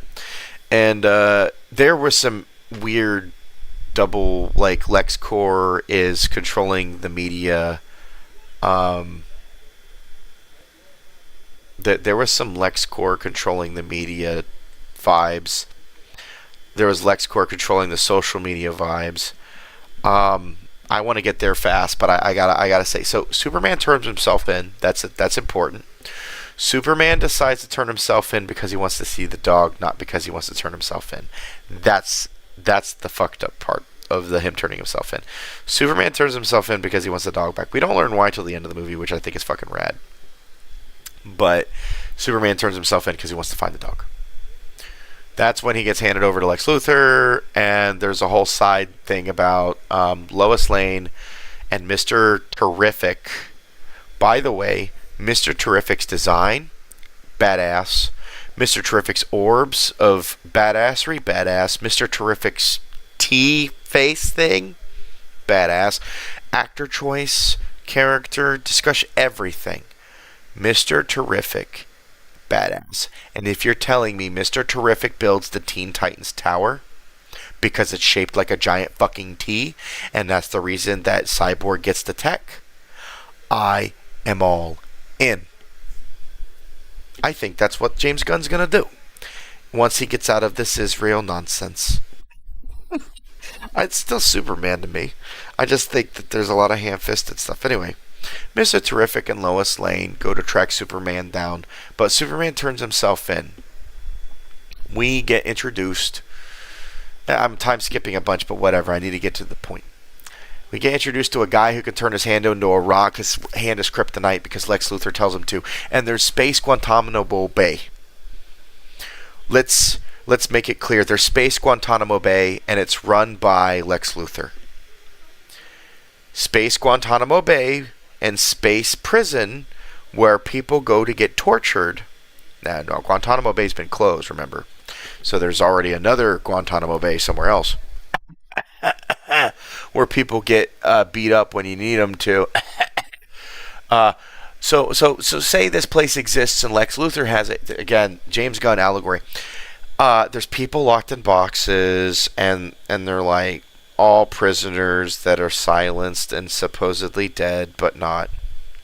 I don't know why you wouldn't just kill them at that point. But the stupid thing is I don't want to ruin a Superman joke, so I won't. Like, I don't want to ruin the whole movie for you guys. This is a very watchable movie that has some excellent gags and laughs. I'm just saying that I'm going to say a different thing to not ruin the joke. Lex Luthor, you know the phrase, I have a million monkeys to typing Shakespeare? Lex Luthor mentally hacks a bunch of monkeys, locks them into a pocket dimension, and makes them type stuff on a computer, so he has people saying things for him. Is it an allegory for AI or bots or having people forced to post for you on the internet? I don't know. This is where the James Gunnisms is getting too far, dude. I don't know. It's a lot of parallelisms. Triple speak in this movie, and it's bad. Lex Luthor has a pocket dimension. A lot of things are in that pocket dimension. I'm pretty sure I saw Gaster from Undertale there, and he called him like good looking or smiley face or some shit. He kept insulting something that was like I don't know the thing, you know, in the stories where the Grim Reaper rows you across the thing. This thing felt like that, except he was like driving a freaking forklift. That was a weird vibe in that part of the movie. I'm trying to preface this without like falling victim to what it is. Superman is locked in a box with a man who has kryptonite for a hand, and when Superman is locked in a box with a man with kryptonite in hand, he tries to have a conversation about escaping. It doesn't happen. He sees that man with kryptonite in his hand has a baby across from them. They're basically stuck in Guantanamo Bay. Okay? Superman is kryptonite.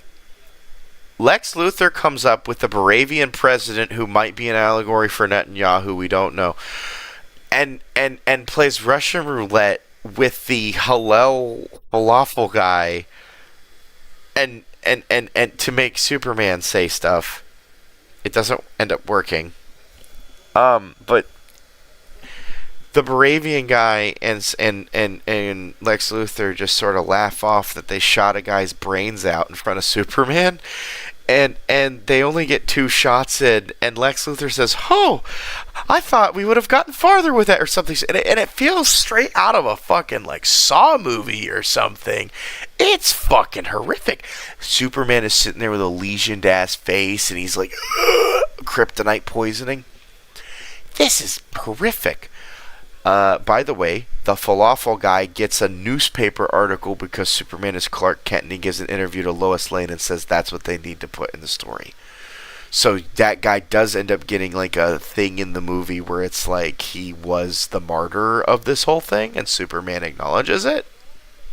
That's nice. James Gunn, nice touch. But martyrdom is I don't want to get into another subject yet. That's another thing in this movie. We're not even done describing the movie, and I didn't want to do a beat play-by-play, but I can't. I can't avoid it. I really can't. So, yeah, Superman's locked in a box, and then the guy in the kryptonite goes, he just shot him in the head, and he's living with that rocking back and forth, and Superman's like, help me. So the guy ends up making a tiny sun to revive Superman after he unkryptonites himself, and they realize that unkryptoniting doesn't magically make him stuff. I guess he doesn't know what yellow kryptonite is, so he doesn't, or pink kryptonite. It would have been funny if he had turned into pink kryptonite and made Superman really gay. That would have been super funny. Or if the yellow kryptonite could have just been used to power him up. But no, in a more interesting event, James Gunn makes the guy make a mini sun inside the thing, which justifies Superman getting regenerative abilities for the entirety of the fight instead of him being in close proximity of the yellow kryptonite guy. So good job, James Gunn. Guy makes a mini sun. They break out, but it's a huge fucking ordeal, and it does take forever. Breaking out of the pocket dimension is like a whole thing, and it's him and Elemental Dude and Baby, and they have a fight for Baby.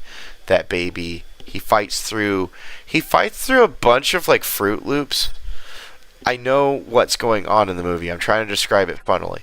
Basically, there's a river filled with Fruit Loops, and he has to fight a bunch of people through the river of Fruit Loops to get out of the prison that's in Space Guantanamo Bay in a pocket dimension. And there's a baby in there, and he gets the baby out. And because he gets the baby out, the guy who isn't the Human Torch stops being Kryptonite and starts helping out. Oh yeah, Green Lantern is the Justice Gang, by the way. The Green Lantern guy that she hated, but I really liked. Justice Gang has been doing shit for other people this entire time, and I guess, yeah, they're introduced throughout this whole movie kind of as like a side B plot, and Lois Lane talks to them, and they're like involved, and I'm trying to introduce you to them because like they're involved at the end of the movie, so you kind of have to know they exist. Green Lantern is the big part of it, and Hawkgirl, I guess. I don't really remember the other ones. Was there another one? The Justice Gang to me is just Hawkgirl and Green Lantern. I don't remember who the other person was. Was there another one? Oh, it was T-Guy. Oh yeah, no. The reason I don't remember him is because he was stuck helping what's her face, Lois Lane, for half of the movie. It works. It's just recalling it is hard. What's the other part? Yeah, basically they get out of the fucking tin can pocket universe shit, and turns out that pocket universes are, unstable, and the smart guy says that, so, that, of course, is used as a plot line, and then they open a rift using the tin can, and Lex Luthor's the reason that's happening, and so, the story doesn't end, and the movie ends up being 2 hours instead of an hour and 40 minutes, because we need to have a second climax. And this is where the movie goes into fucking overdrive. This is the plankton. You can't catch me, I'm James Gunn. Accuse me of anti-Semitism, you will. No, not if I go into maximum overdrive. Dude, straight up.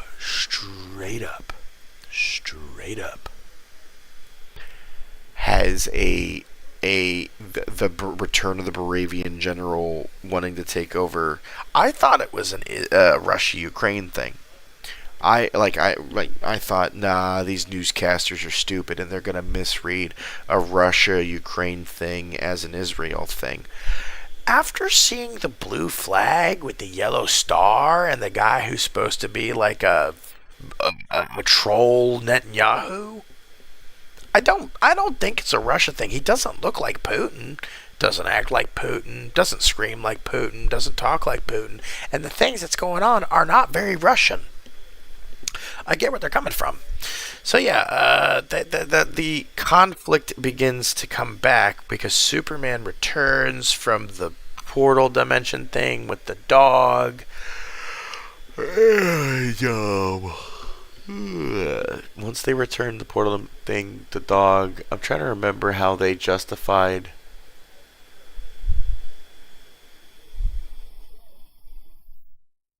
Oh, he was still injured. I remembered. Superman is still hurt. They can't figure everything out because Superman's still hurt, and Lois has got to take Superman back to like his parents. Because the question that he was asking before he blew his brains out was, where's your origin? Who are your parents? Where'd you grow up? Because that's what they wanted to know. And what ended up happening is Lois Lane takes him back at the tea ship or whatever.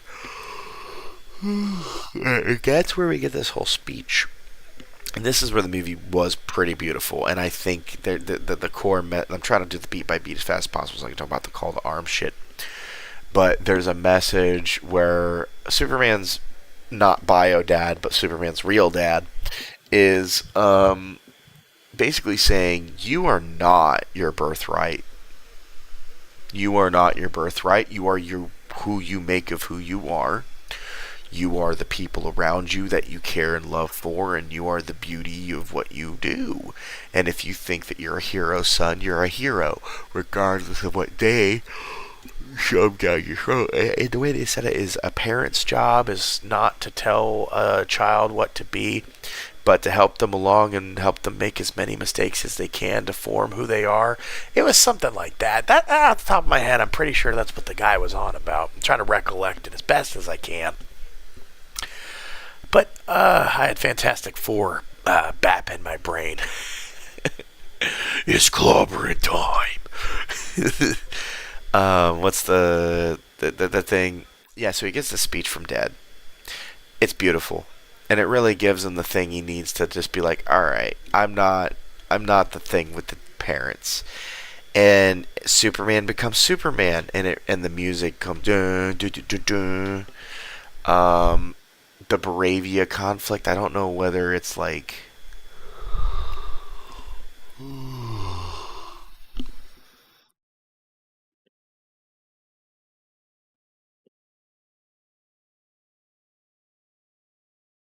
okay, I remembered a little bit.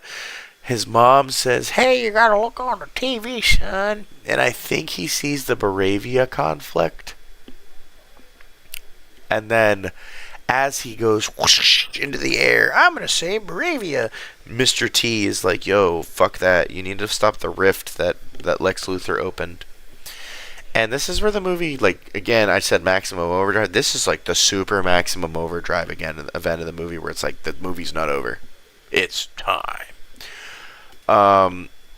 Lex Luthor goes like maximum evil, and his cultists in his little building are like not. They're not. They have to be cultists because the way they respond to him and the way they react and the way they act like cultists. The one chick literally says that the nanite lady says she gave up her body and sort of soul in order to follow his pursuit.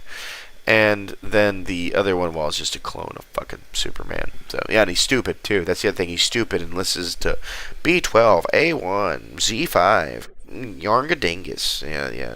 That's how he fights. The thing.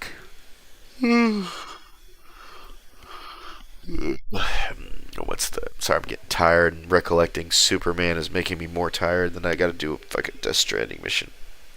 And I don't want to recollect it while playing the game. I'll forget shit. I really do want to recollect this because this movie was sort of messed up. And amazing, but messed up.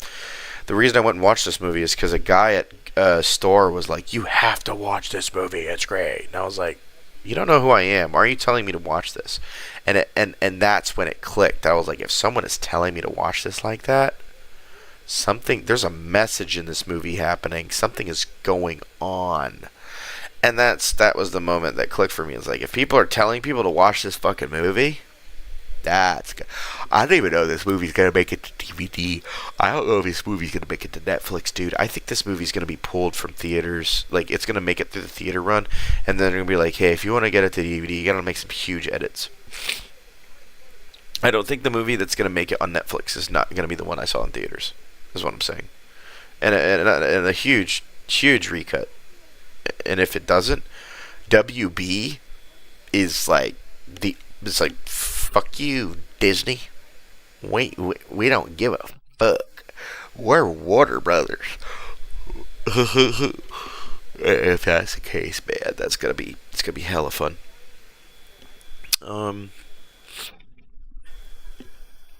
So he has the cult thing where he opens the rift, and he tells the people to open the rift, and they say, if you open the rift, it'll start tearing thing. And he goes, yes, I know, it'll bring Superman.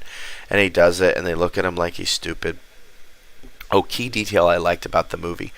The idea of coordinates needed to do whatever the hell he was doing with his pocket dimension nonsense. Apparently, they were like pulling out hard drives or solid state whatever things. They were pulling out storage medias and putting them in like it was a hacker thing.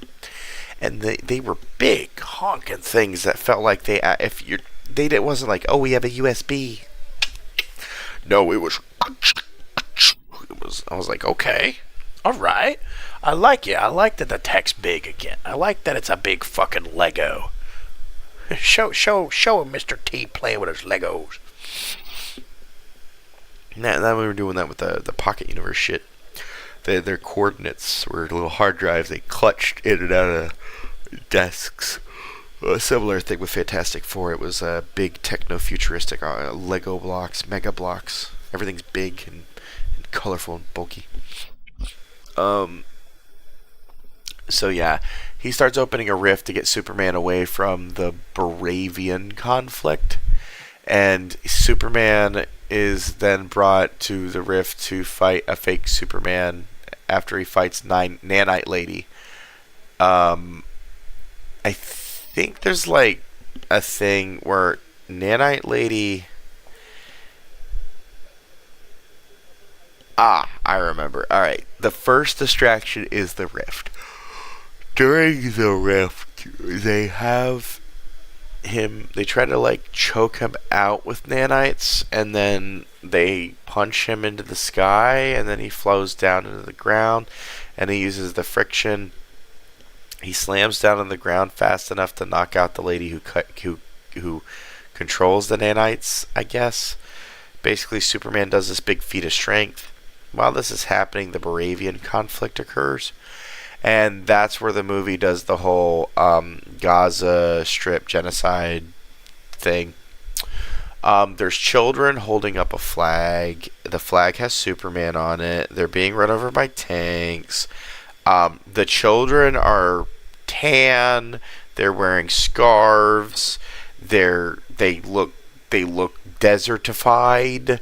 The entire populace sort of looks desertified, and everything sort of looks... It looks like a military American or military Russian or military Israel versus a desert community being, taken. And they show the people being invaded as rocks, sticks, shoes, not really guns on the opposition, and then some children holding up a makeshift wooden, like, some poles duct taped together, and then a piece of fabric with a Superman logo painted on it. The military comes through and pushes down the Superman logo. The children aren't in any danger, but as soon as the child is in danger and a gun, and I think is pointed at the child's head, the Green Lantern comes in and says, "Sorry, we were a little bit late and you couldn't get Superman, but you got us." That's a bit of a thing. I got some allegory for that too. I think that's saying a lot. While this is happening, Superman's fighting and fighting and fighting, and the Baravian conflict ends because I'm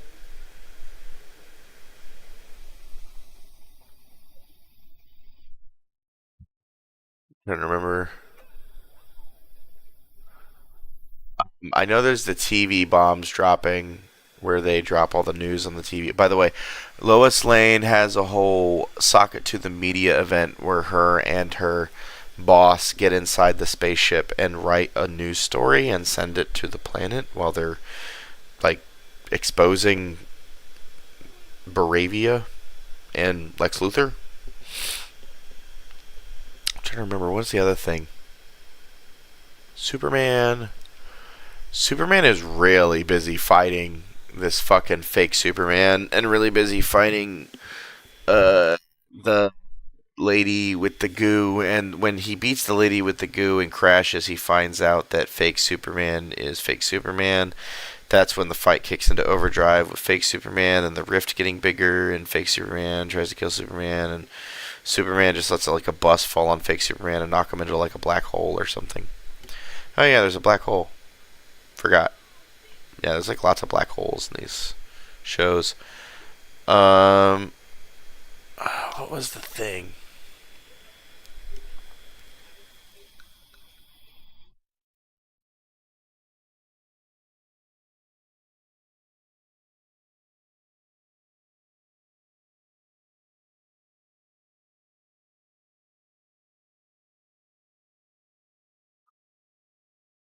I can't remember who picks up the Baravian president. I think it's Hawkgirl.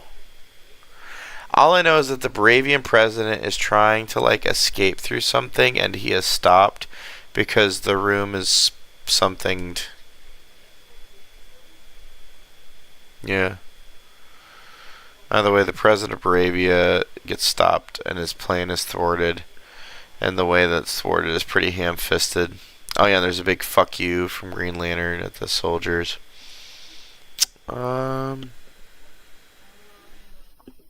People were... I don't know, I'm running out of things to describe about the event because the Bravia thing. The movie wrapped itself up really fucking fast. That's the other thing. As soon as it was done saying what I had to say, it was like, oh, here's a scene. And it was like out the door. It was like, you sat through 2 hours, but hey, yo, get the fuck out. That's the other thing about the movie. It didn't overstay its welcome. I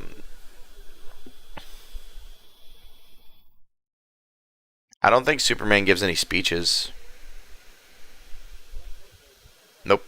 The dad gives a speech. He's like a G. Willikers Superman. In fact, I think we get more screen time with Lois Lane and what's his face Olsen than we do Superman. It feels like a Superman comic on the movie.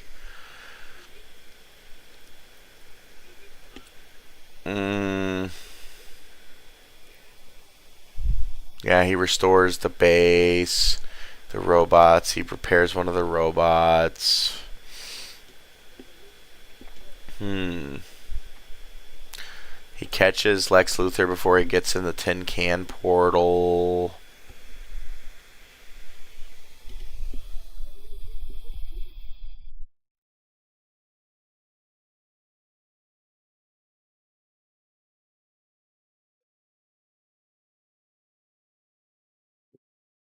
I don't know.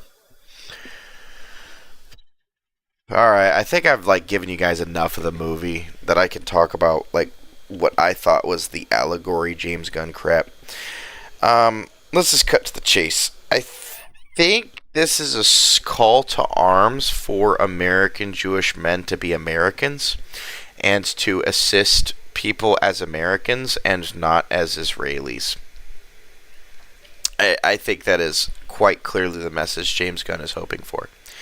He's trying to tell the American Jewish man that he should be Superman and not be a Luddite or someone who wants to kill their neighbor for land. And if that is the message, I understand very heavily why Israel would be very against it and upset with it if their whole thing is about land acquisition against the nation and convincing the youth of America, I guess, Jewish America, that the land right acquirement of manifest destiny and this land is our land, it's not their land, they should give it to us, is something to push forth. And if a Superman, stops that, probably pisses a lot of people off.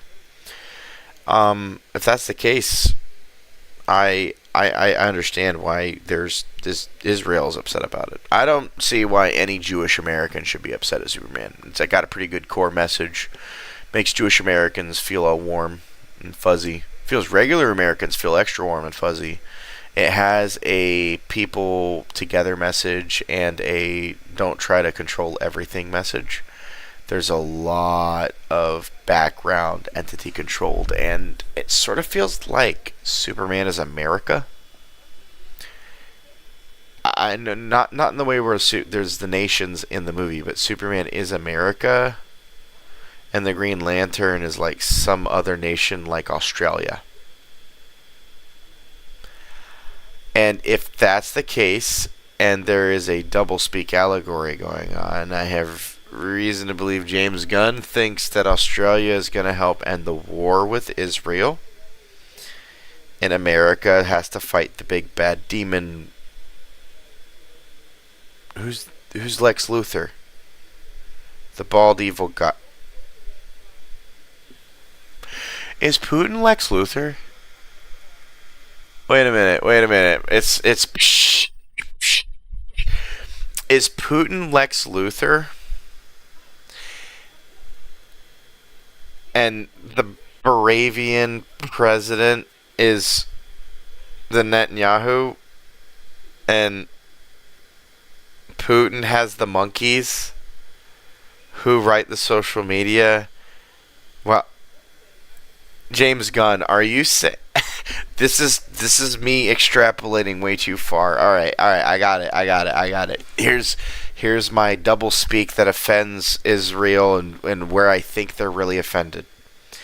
I think the reason Israel really hates the Superman movie is because Putin is Lex Luthor, Netanyahu is the Baravian president, which means that the engineer that Luthor has is, I don't know if there's any representation here. Well, who's fake Superman? What's the genetically engineered fake Superman? Is it the military? Okay. So the United States military needs to fight a really shitty Russian military and squash them. And Putin needs to go to jail because they're exposed by the journalists as the Baravian Netanyahu gets exposed as well for having worked with Lex Luthor, who is Putin, on this corrupt thing, which was a land acquirement, saying they would give them half of the land.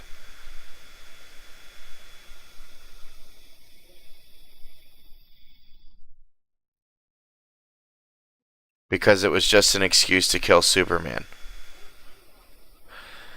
Okay, guys, I got the allegory worked out for the Superman movie. Okay.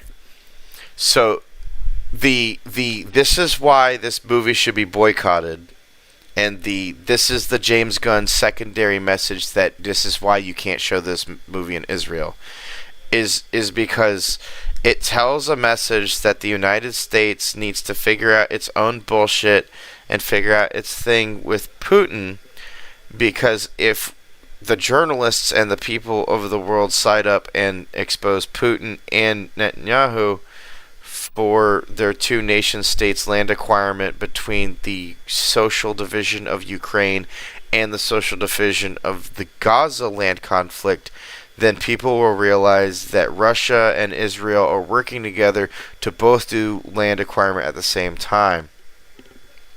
That is a vast oversimplification of the political climate, if that is the case, and if the movie is trying to push this allegory. Jesus Christ. Guys, it is not that simple. And if it was, I guess I'm trying to figure out what the guy who told me at the store to watch this movie and said it was a big message, and me and her were just standing there like, is this guy fucking nuts? We gotta go see this movie now. I'm trying to see what the communicated message would be. If it is, and there is sentiment in this being communicated, I think I'm breaking it down. Superman. Who are the robots?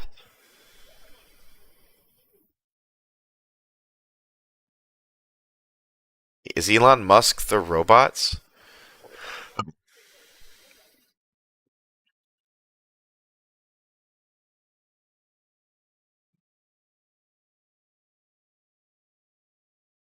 Okay, so the end of the movie, right? Let me end on a point. I'm not going to end the stream. Let me end the Superman shit because I think I did communicate enough of it from what I think is this triple speak that makes it nonsense, and I communicated why I'm pretty sure Israel is offended, and I agree with them. I agree with Israel's point of view that it probably is a lot of anti-Israel sentiment in that movie, and much like China bans movies that seem like anti-China sentiment, if I were the leader of Israel, I would probably want to ban this Superman movie in my country. If I were Kim Jong-un, and I would probably ban this movie too. They hate us because they ain't us. Supergirl is in this universe and comes back at the end of the movie, and her dog is Crypto. So when he says the dog, what happened to the dog? If you know anything about the comics, if anything wrong happened to that dog, Earth was fucked. So you know the whole Omni-Man thing? She is Omni-Man. He's trying to convince her to not. And she also has suffered a head injury. So he was raised since birth. She has a head injury. You get it? It's this whole thing. she goes to Red Sun's to get drunk is a line that's said by the robots and him, I think, in the movie. And it explains a lot, but they say it after we've like learned everything, and it sort of doesn't explain away the whole I thought he doesn't know his parents' history, but wouldn't she? But I guess she hit her head. That's what people are saying. There's more than him. There's her, and I guess they don't know about her. I don't know how this Superman universe works. If Superman's the United States, who is she?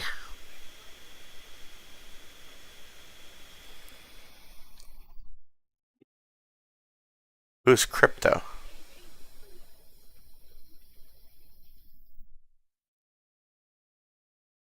I don't know if it goes this deep, guys. I'm trying to figure it out if there is any parallel, guys. I'm working. The gears are turning into head cannon bullshittery, and I cannot find some chicanery to connect here, man. I got nothing. I don't know who she'd be. I don't know who Crypto would be. I get where he would kind of be like the U.S. or U.S. military force. If he's the U.S. military force, and this is an allied situation. Guys, hear me out. Crypto is Mexico and she's Canada. Here's why. Canada's actually the bitch that wins wars. And I understand that. And all you Canadians that have their ears perked up saying, wait, you want to give us credit? Yo, you guys say sorry a lot because you kick ass. I've never met Canadians that didn't get shit done unless they were, well, I don't know how to do this without offending over half of Canada. Look, I'm just going to say it. Quebec ain't Canada, and you Quebecians ain't Canadian. I have been across the pond to Canada, and Quebecians ain't Canadian because you guys hate Canada too much. Torontos are Canadian. People in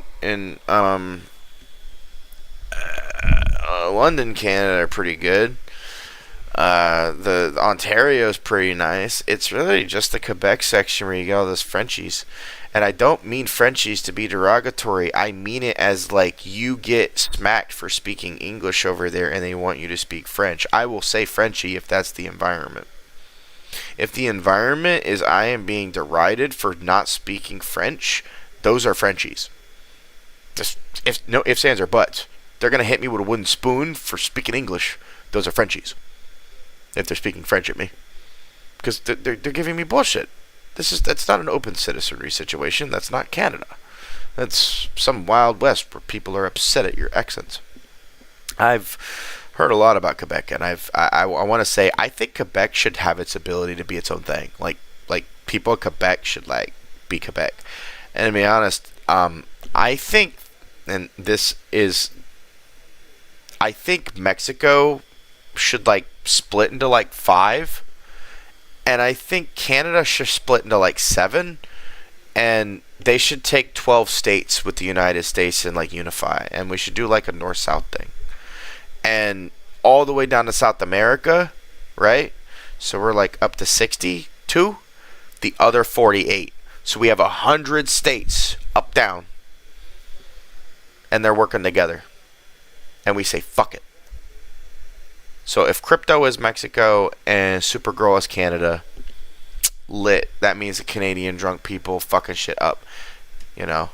And if this is James Gunn's super mimetic prediction of the future, and Australia is gonna whoop Israel while we whoop Russia with our military, I guess that's what James Gunn is saying.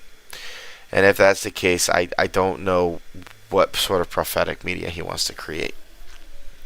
That's as deep as I can read into it from having viewed it and trying to not, make it a hyperfixation. But I just came from the movie, so I think I get to think about it for at least a couple hours until I go to bed tonight or playing the game. And I wanted to really get it off my chest that I had a bias and preface going into this from seeing X posts saying that people thought this movie was anti-Semitic, and my preface going in was it can't be that bad, they're overreacting, it's probably a Russia thing. And the more I thought about it, it is a Russia thing. So I kind of think I get where Israeli people are upset, including non-Zionist ones. I can see where Jewish people are upset, especially ones that support land acquirement through religious means or manifest destiny. Look, if someone believes in a form of superiority over another, either through ownership or control or deviation of money, then that superiority exists in their mind.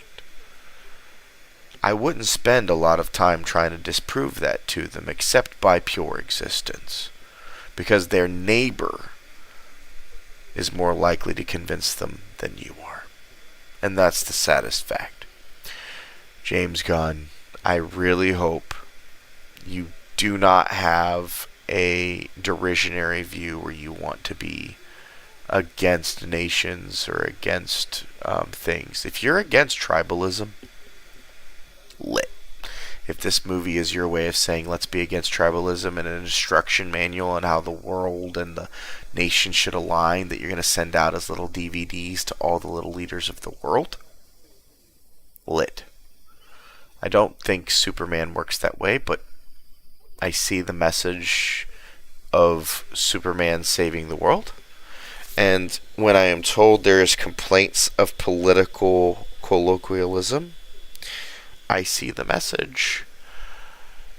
And what really I wouldn't have thought this at all had the Boravian leader not had blue flag, gold star, and had the Boravian dude been just like some guy with glasses and in a thick accent.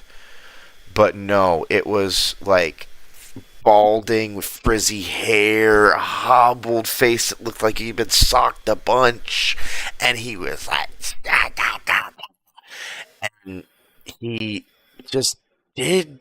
He looked like someone taking a Netanyahu and just being really fucking mean about it. I have an example. You may think I'm taking the piss. How do I close that?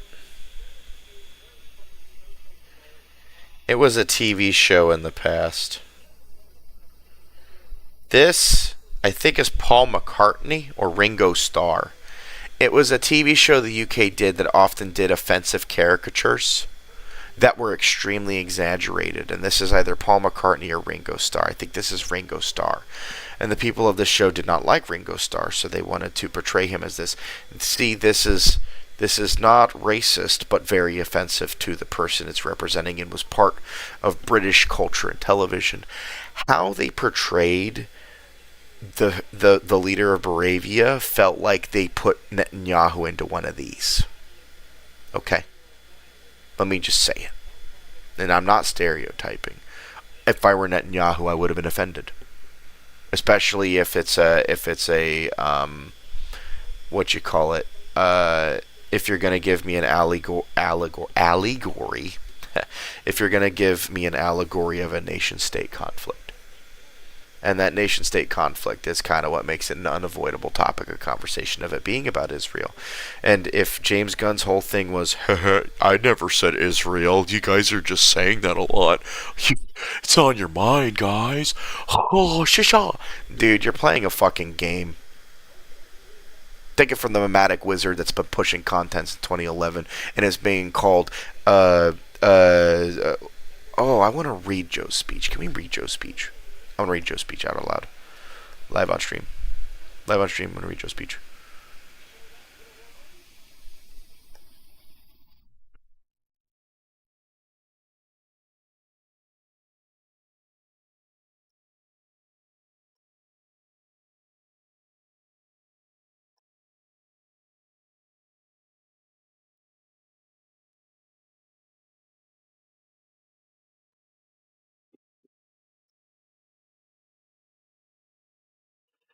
Hope he gets out of there fine. Alright, so I want to preface you guys. Joe is like a, oh, good lord, they said a lot.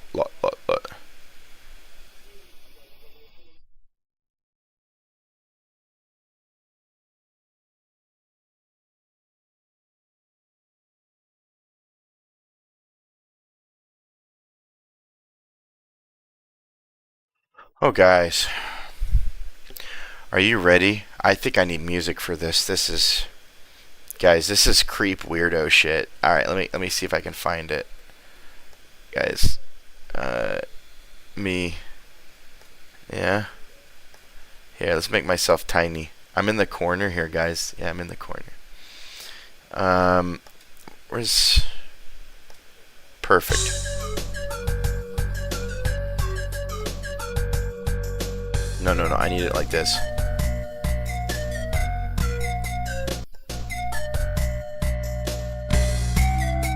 Alright, guys. We gotta see what these creep weirdos are doing, man. I stayed out of this. Oh, boy. And then this is like... Oh, boy. Oh, boy. Oh, boy. I have to scroll up. This is that last night stream shit. I do not care.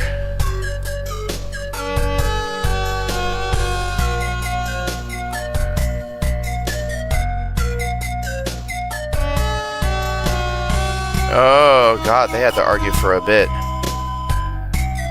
Oh, God, they argued with Joe?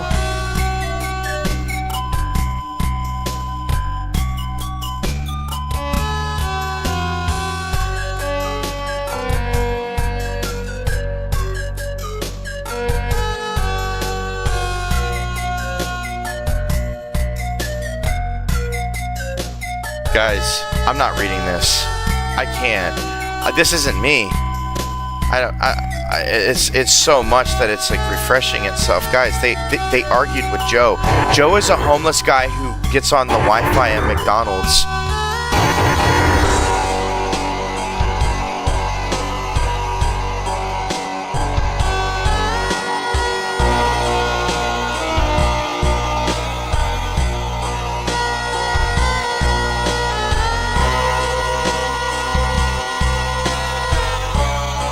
Oh, man.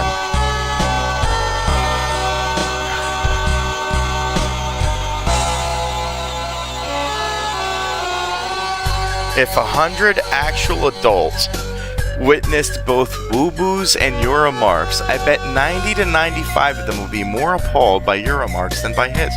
Thank you, Joe. You may be homeless, but you are not without reason. I consider Joe to be a Diogenes of sorts. A Diogenes being a person who is living with poor resources and criticizing his society for living inside of a fucking barrel. I'm not gonna say Joe is a man without reason. I hope you guys, you guys argue, kids. Oh, man.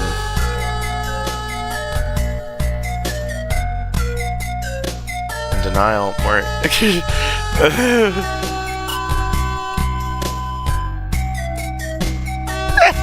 Wait, they want my body to be ground into biofuel that they can use the biodiesel to power a children's hospital or a cancer research facility or something. Holy shit. I don't think I have ever encountered such levels of pithy, calculated hate. This is more creative than me. I used to be such a hateful person. You want to ground people? This has to be a copy pasta. Grounding people into biofuel. That sounds like a Warhammer 20k thing. Cancer research is where it gets the angle going now. Karma's a thing. This Wafre Born guy never gotten curb stomped, and it shows.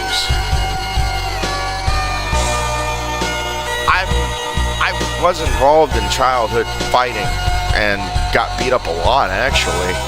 I think my view about this and being so generous to you comes from that, having childhood violence. I don't think I pursue violence as an adult, no.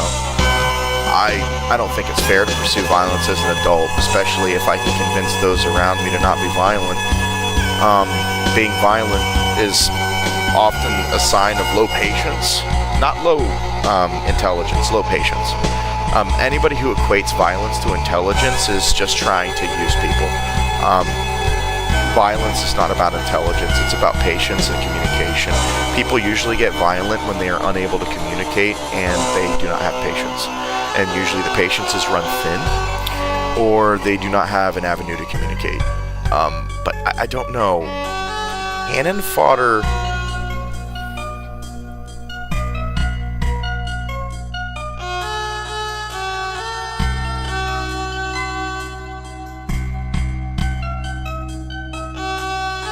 Am I the Braun guy? I guess I'm LeBron James now. I'm the Braun guy. Hack the box, gymming, Pone College? What is Pone College? What is Pone College?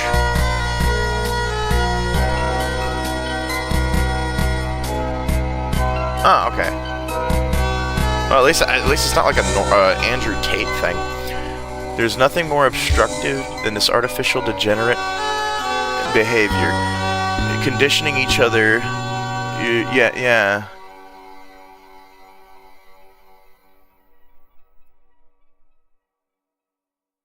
A body. This is just awkward cope. And they argue with.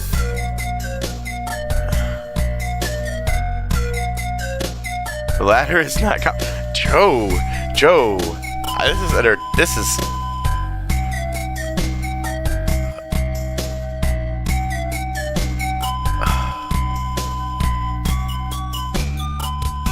I don't know what's going on here. You guys realize, this all happened while I was watching Superman and Fantastic Four, and I muted this and put it on theater mode, and I talked about the movie, and now I'm scrolling up, and I'm seeing this. So it's this guy, and this guy who joined because this guy, I guess? Okay. Uh-huh.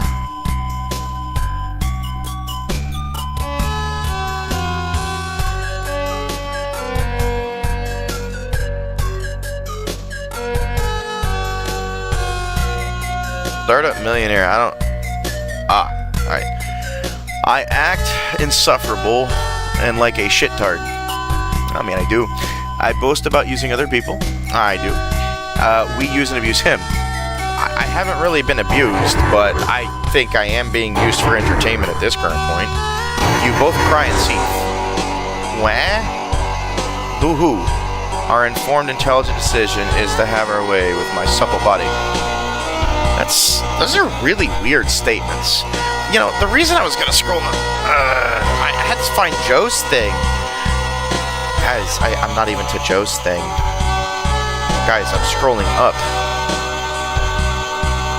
They're still arguing. Oh, wait. Are they? They're using clips of me to argue with Joe? Dude, what the fuck?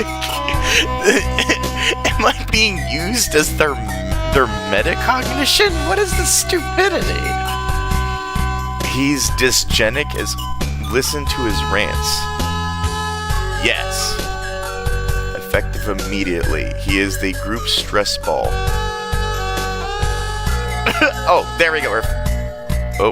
We're finally getting back to the thing. So at 4:13, when I went to go to the movie, I said, someone said something about fighting over DM, and I was like, okay.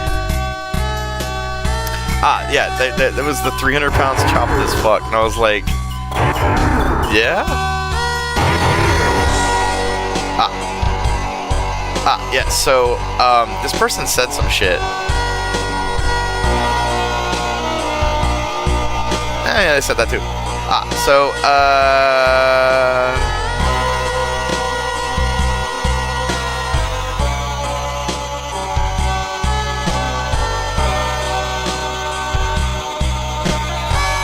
This is this stuff.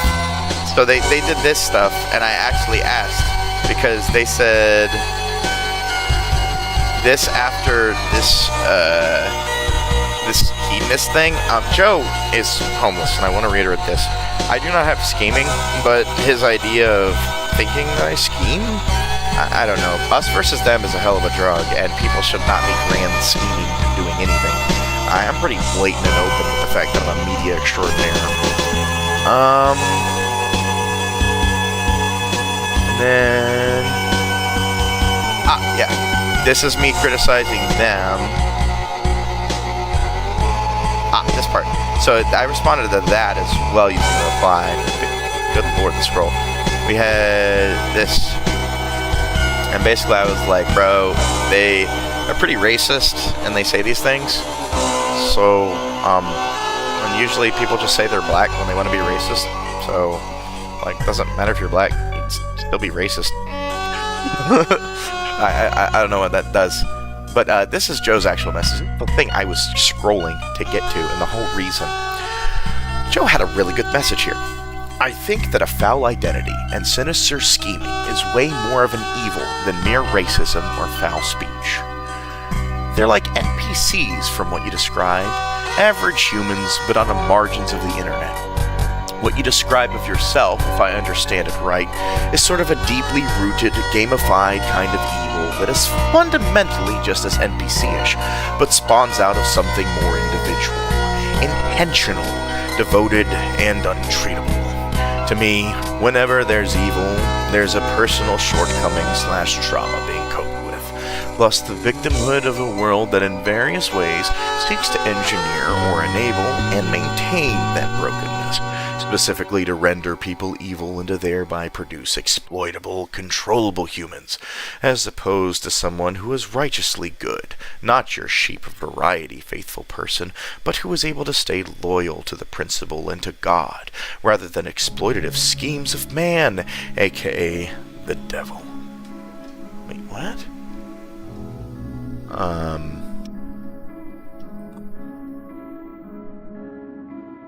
Really? Sure. Sure. But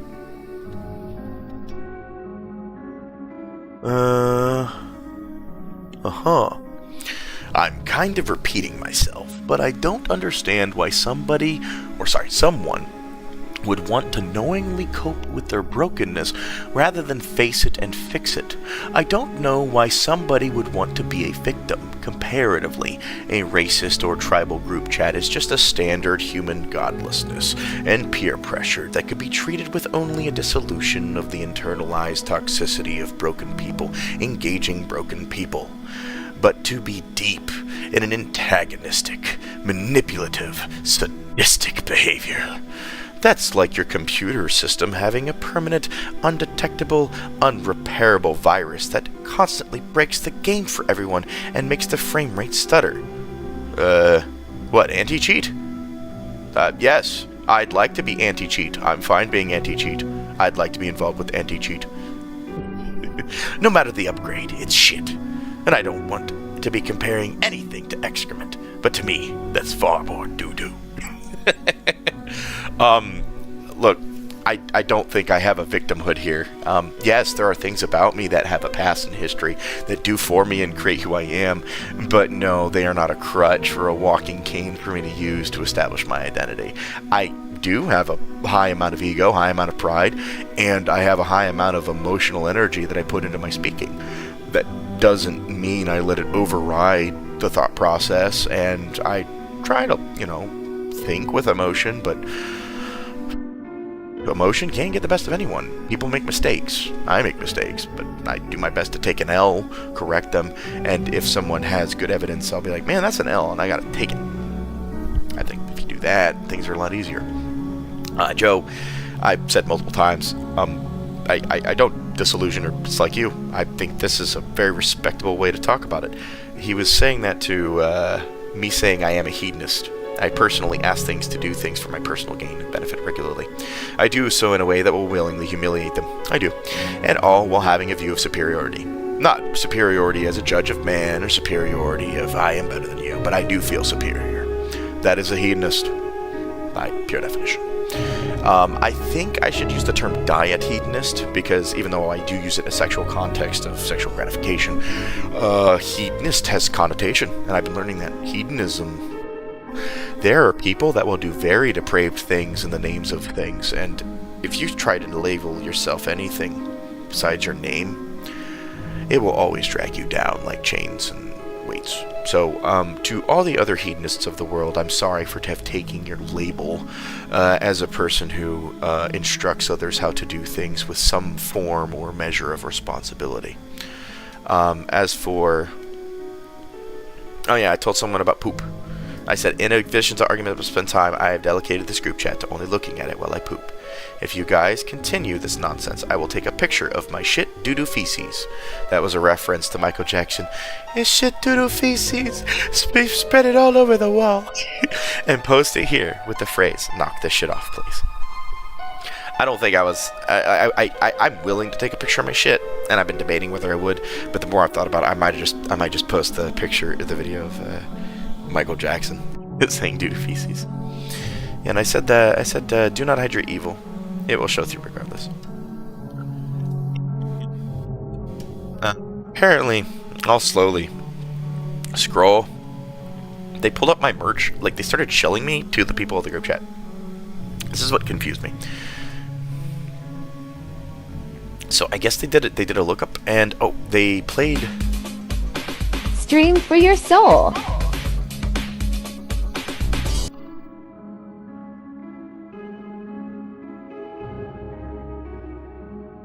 Okay.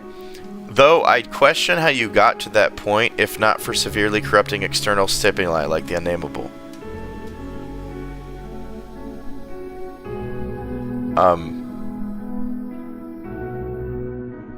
Where's the phrase? Where I asked the question? I replied to the phrase, hang them by his eyelids. I'm pretty sure it's explanatory where I got the context in which I asked said question, when the context reply of said question is the word itself.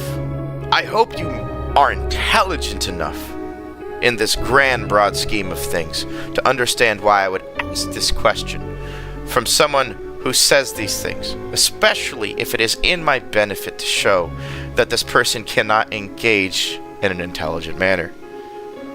I hope you have enough mental constitution to understand that Joe's never watching this, by the way. Let's be very clear.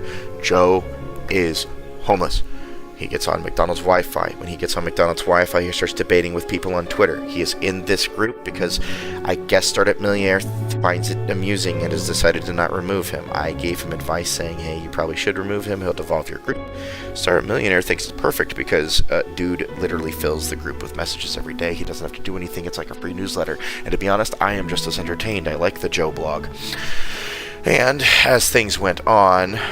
And the joke is that you look like a pedo. And I was like, okay. And I think he references this merch, where I took the greatest gamer of all time drawing from God Gang that was done.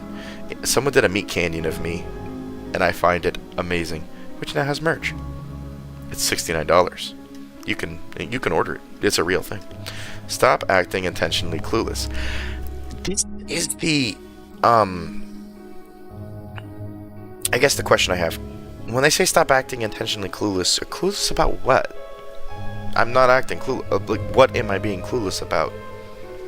I have been begging the same question since the conversation started with you. Why are you so angry, unchivalrous, and disrespectful to everyone around you when you don't get what you want? It's a pretty easy question. Coming from a person who has what they want, why are you being such a dipshit? And if I call you a dipshit, why do you keep acting like furthermore dipshit? If I criticize your friends for the same thing, why do you all start acting like dipshits? To be clear, I didn't comment on that.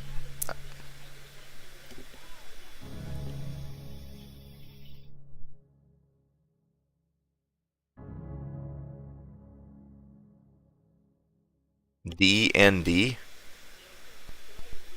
Me and Joe are domestic.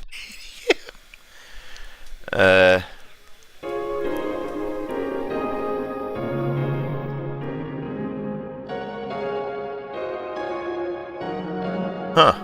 I'm actually finally reading these messages. Let me read out loud. It takes a lot to say. You deserve to be bullied into fucking oblivion. Your life fucking blows and you make no effort to better it. You just eat until your heart's content and then boast online about being a terrible person. You are ugly inside and out. Okay. I mean, I don't eat like that, but I do boast about being a terrible person. And this was my clarification to the hedonist thing I think I said verbally.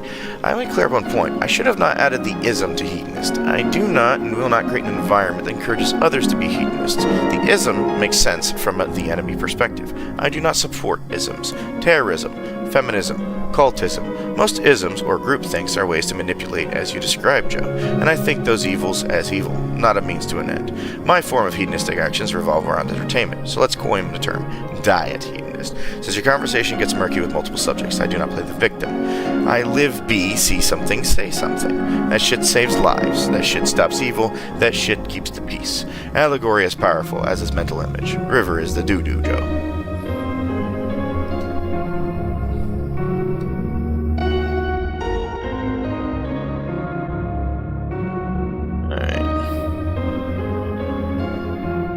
And then they talked to each other for a really long time.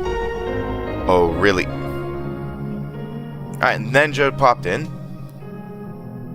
Yeah, you ought to feel so crushed typing weird things like that. Your disgusting comments, uncalled for.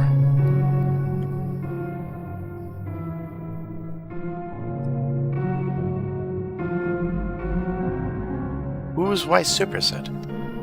Oh, I see, they're trying to call it Joe. So they're using Joe as entertainment.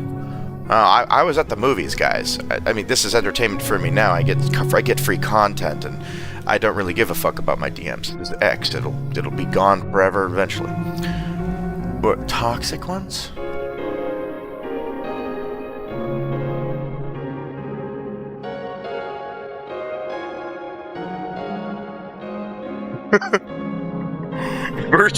Joe, you came out with a banger. I can't say those words out loud, but trying to virtually do that to someone. Oh my god. I'm going to have a conversation with people in real life about that, and I'm going to have to ask about that phrasing, and I'm going to have to point at this stream as my example. You guys realize I use this stream as a thing to point at and pull up timestamps. This thing happened. Oh. 21.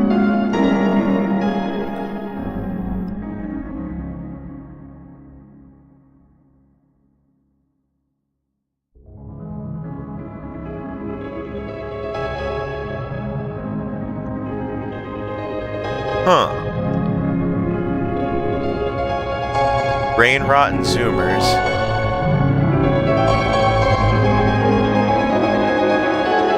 He's older than us. He's not familiar with this type of joking and trolling. No, I've done it before. I'm just not going to engage with it. What is the fresh meme in Squid Games? I've played these games before. I'm done, dude. I'm fried. I have been streaming since 2011. I have been making content on the internet since 2008. I am fine. Knowing how to engage with this, and that is make them look stupid and point and laugh and sip your coffee. At least at this point, I'm old enough. My bills are paid for. I don't have to be as stressed as them. And I mean, I can smoke some weed, I guess. Insane it is to the rest of humanity how chronically online autists are ruined by the internet. We are grown voting adults. Wait. You do not get the right to talk to us like we are 15. We're running the internet by abusing me. You got it. You're arbitrarily adult stamped, but everyone who's well into their adulthood can attest to the fact that you're a teenager moron by 21. 2 internets. Joe H. Facebook, TeamSpeak, and Arma. River, I gotta give you, that's a fucking banger right there. This is entertainment. Go Steve, man. Dude, he's doing it. See, these are good fucking slapbacks. And I do like the Joe's H. Kids Facebook WhatsApp. What's on WhatsApp? What do you use WhatsApp for? I'm gonna be realistic. There's a thing of apps I didn't understand. I had people in Europe who had me use fucking Telegram because they use Telegram, and that was because of fucking Counter-Strike people. I had to use, what was that other one? It was more like a social one where you earned like gold for playing video games. There was that one. But yeah, no, back when I was doing all that Counter-Strike shit, Jesus Christ. The Arma. Finished mature autistic zoomies.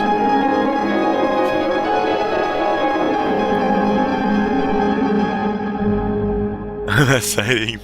Anyway, I just think you're starting to fuck with that connected with this methodology.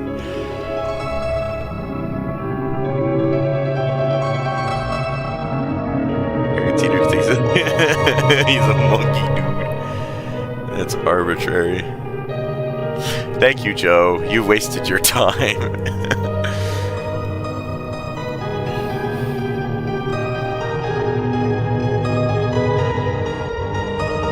Zoomers are all like 20 now.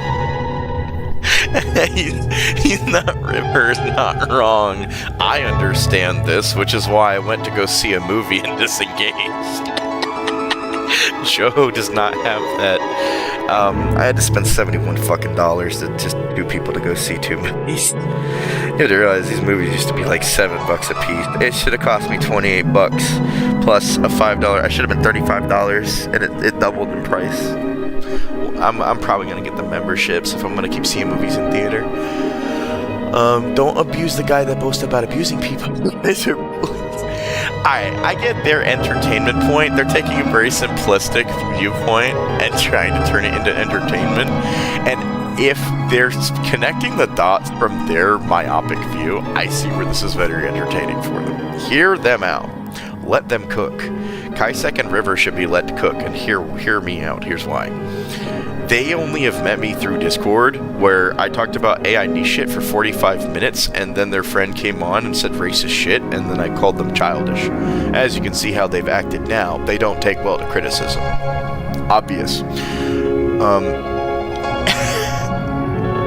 But the point, don't abuse the guy that boasts about abusing people, you guys are bullies, is a perfectly valid sentiment. I have not announced myself as a hedonist when you guys mistreated me, though. So choosing to act like after I have announced myself as a hedonist in another group forum to then bully me because you've bullied me before does not prove the message you think it is proving. But I will take your cookness and, in Kaisek's words, and his validation. Zoomers are all like 20 now. Get with the times, old man. This is true, and I think this is something I should learn. There is a generation of very angry, toxic, rug-pulled people who are trying to earn as much as possible because they don't know what to get, and the AI is going to take their jobs. We might be on the cusp of a generational shift where there is an entire generation of very angry, pithy, wrathful, willing to hurt others people. If societies were to mimetically understand that and to invent war to send those people to die,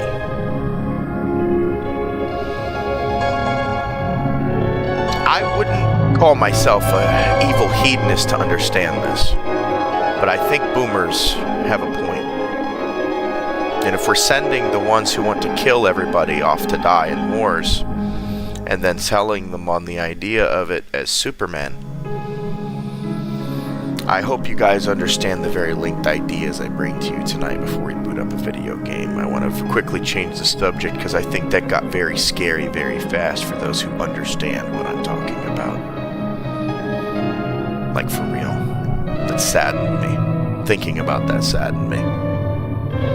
If those Zoomers who are 20 is an entire generation of angry, wrathful people and they have to filter them out, then knowing and creating gestational war cycles where the wrathful people are filtered out, the military-industrial complex exists for maybe more than one reason. That's saddening. It's disappointing. I wouldn't use the phrase upsetting. I'm not very upset. I'm not very angry. I do not have a lot of more emotional energy to give on these subjects, but reflecting on the multiple things we saw today and the music that you guys hear, I hope you guys understand that we live in a society, but many of us want to live in a community. And we're sold on a society. We live in communities. And if you can't tell the difference between both, you're going to end up like Joe and be homeless with the Wi-Fi and the McDonald's. Money runs out for everyone eventually, and there is hard times for many a people where people will fuck them over. But continually blaming those around you for your misdeeds or what has fucked you over. No. As I said, you should wear your evil on your sleeve, because it shows through very fast. Just wear it. Be who you are. I'm a terrible person that has almost no savings. I tell people what to do blatantly as a pen pal over the internet all over the world. And I do so with such direct, impolite bluntness that they actually listen to what I have to say, and I give them pennies to keep listening. And when they listen, they sometimes profit, and because they profit, they keep listening. No, there is no cultist activity. No, there is no ideology. I tell people to make better computers, fix things, or to make the things that I want work faster, better, cheaper. I think that is a utility, and I want to continue functioning with that utility. And I will label it as diet hedonism if I want to, because I'm telling people to do things for my own benefit, and I'm not doing it as an exchange. I'm telling you what to do, and I expect you to do it. That is a hedonist. That is someone who clearly thinks they're superior. I hope you guys get it. It's a song. Oh, we're done. Wow. Thank you, Mario. Well, guys, that does it for Death Stranding. I'm kidding. We're 2 hours and 46 minutes in. I think I actually broke my record for most amount of time spent before actually engaging with the content I promised. I broke my fucking record. I'm so happy it's 3 in the morning. I need to be quiet, deathly quiet. We need to be deathly quiet, guys. We gotta open up Death Stranding, guys. Like that? There we go. So yeah, we had a lot of complex subjects today. We have a lot of people saying a lot of complex, upsetting things. I want you guys to understand I deal with very upsetting people on a daily basis over the internet. But off the internet, I frankly love the people I am surrounded by. If that tells you anything about these environments and the separation of these environments as I am a grown adult, I am starting to get to a point of view that I will be presenting content to you guys and presenting what I think about things by regurgitating things like movies, and I will become like critical. Because that is the only thing I can do for you. Interacting directly just causes pain. Interacting directly hurts you. Ouchies.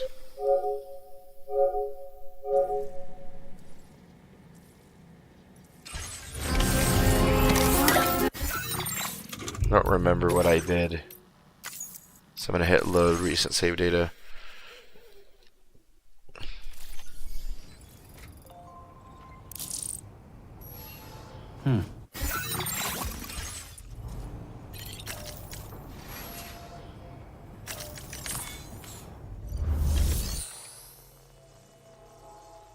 That's a great way to get that button clear. Just shove my fingernail down in it and turn. And blow. Oh my god, that actually cleared the button up. Dude, my gamer gunk is getting cleared out of this fucking... This is the second PS5 controller. The very first one was a white one. The very second one was a white one. This is the third PS5 controller. And then the blue one's the fourth. And then this new white one's the fifth. I'm up to 5. I often forget about the second PS5 controller because I never played with it. That was me trying to confirm stick drift. So I essentially wasted one. Makes it hard. We're doing it in the game and all I can think about is Superman. We're finally doing stuff.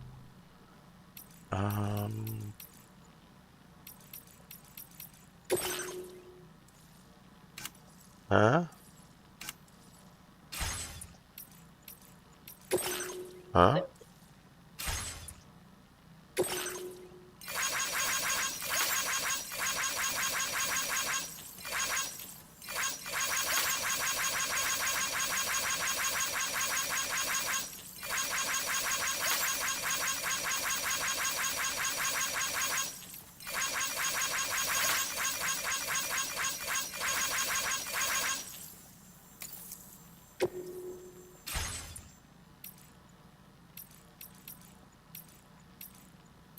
I don't remember what we were doing.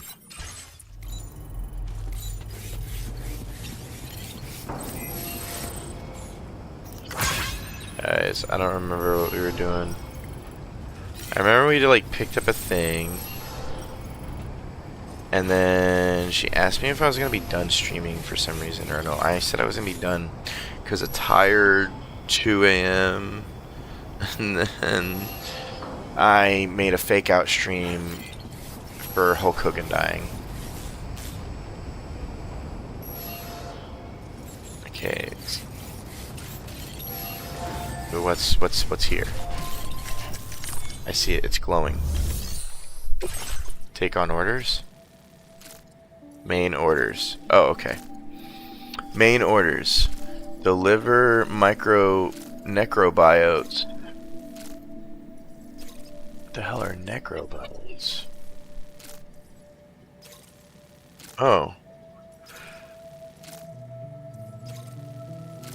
Huh. Okay. Ow. Ow. Ow. Ow. Ow. Picked up like a spider bite or something at the back of my neck, and it was more like a zit, but it wasn't like a zit. It had the texture of like a scab, but it had the feeling of a zit, which probably means there's a zit under a scab, and I need to ask her to go at it with some sort of tool or some shit. She's an expert at that nonsense.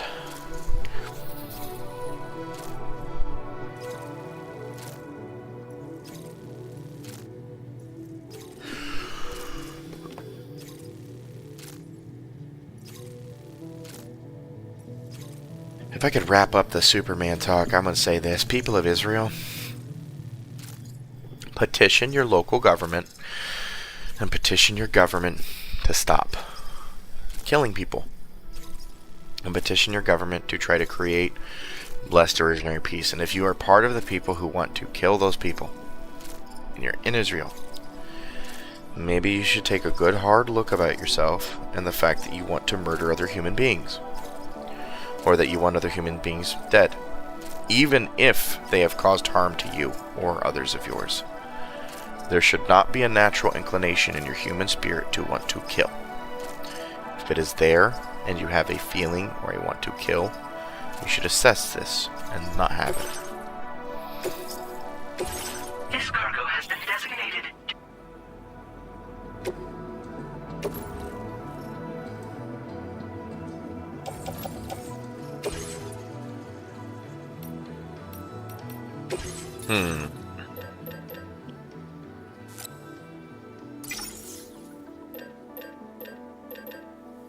Wait, it's not a PCC?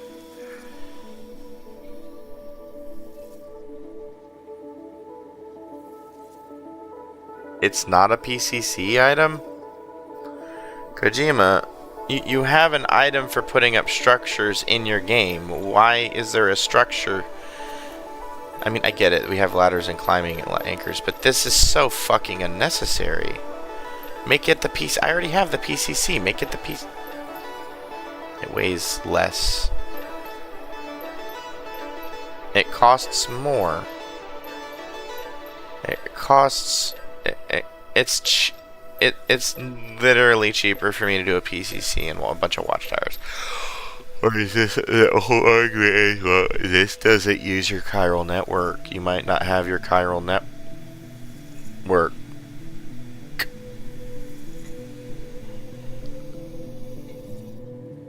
Walk a path often enough and you won't need directions. Wait, some people just don't naturally have, like, directions? Like, your brain just doesn't tell you where to go? You don't have, like, the little arrow from Crazy Taxi? Just be like, go here now! Oh, hey, it's time for Crazy Taxi! I'm fucking with you guys, by the way. It's not in my head either.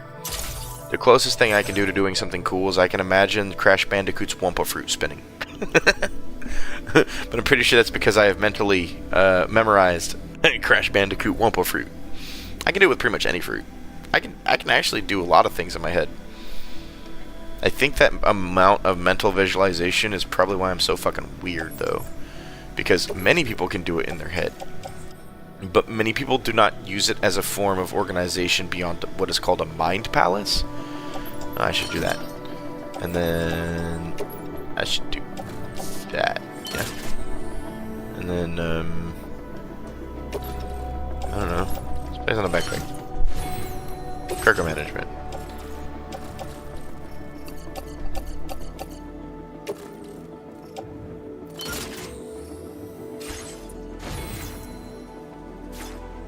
How do I... Oh, wait, what? Oh. Well, I don't care for your scanner recharging and sneaking. You told me I needed that, and I didn't. So, I want the strand. I want that. What do we got here? Sensor mode change. I don't need that. What's this? PCC blood warning. It's used to let you know when you have flood. Yeah, sure. That sounds pretty useful. Alright. Do we need more stuff? Are we on like blood? I'm apparently full up on blood. I thought I wasn't full up on... I'm gonna get one and assume I have to replace my blood. Let me see here. Let me see here. The tar cannon is my favorite fucking item. So I'm going to put one. I'm gonna have one. Yeah. Okay. So I'm gonna put one in. What? Where's my utility pack thing? Okay. Whatever. That it? That's it. Order accepted. Can I drop off this stuff? Is it entrust cargo? Yeah. Your service in transporting this cargo is appreciated. The delivery will be assigned to another porter.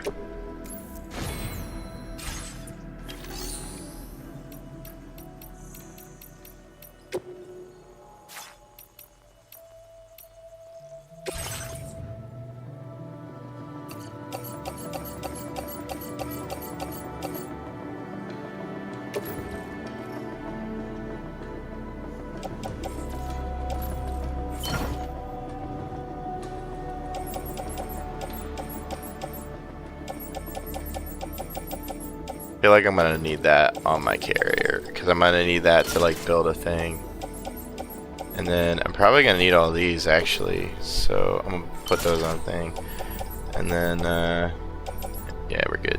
I'm being a selfish asshole this run, taking a bunch of stuff. I have one container repair spray. That's good. That's kind of the thing I was looking for. I've got a bunch of smoke grenades and some blood grenades. It's kind of whatever.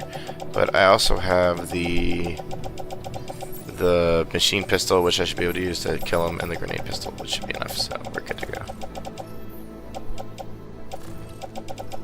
Okay, can I... back? No way. Really? Do I just get the... immediately? Your service in transporting this cargo is appreciated. Okay. Delivery will be assigned. Thanks. I'm counting on you. You are? Alright, good. Because I'm walking there. Alright, so what's this thing? I gotta like go... what, over here? Bet.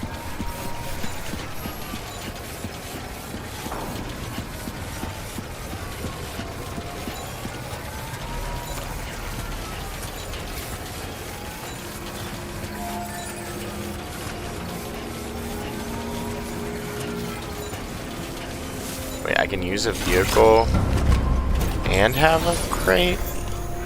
Did you guys fix the logic? Okay. It's kind of sick. I gotta be real with you. You're doing some pretty sick stuff. Pretty sick stuff. Guys, we're gonna learn about Aretas fetus. I've been. This is like my soap opera, and I'm finally learning about my Aretas fetus. I've been thinking all week about my Aretas fetus. Had all the Superman, had all the Fantastic Four. I had to talk to you guys about Superman because I knew I had to talk to you guys about Superman. So I knew that would happen. Buddy, keep driving.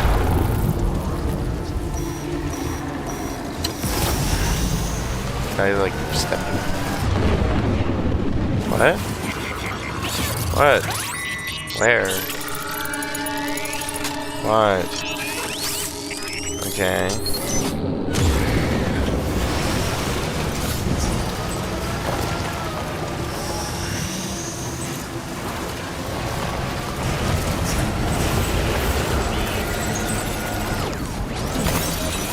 Yeah, I got it. But I didn't. But I didn't. Wait, this one's a boss battle? Alright, wait, no. I've learned that it's always death or something, right? No, wait, if they're big, it's death?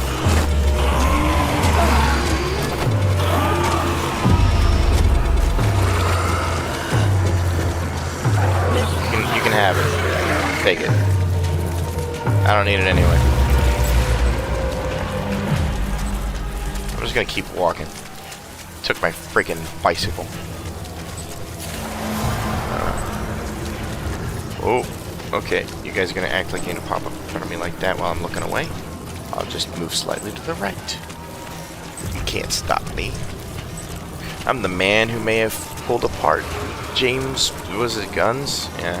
And Ty is an boy. He's an angry boy. You know, James Gunn's an angry boy. He's angry at Disney. He's angry at Disney, isn't he? Dude, I think Kojimi is... Oh, fuck. But there's a river, dude. There's like a whole river, dude. I hear him. I hear him on the left and the right. Turn it up. Guys.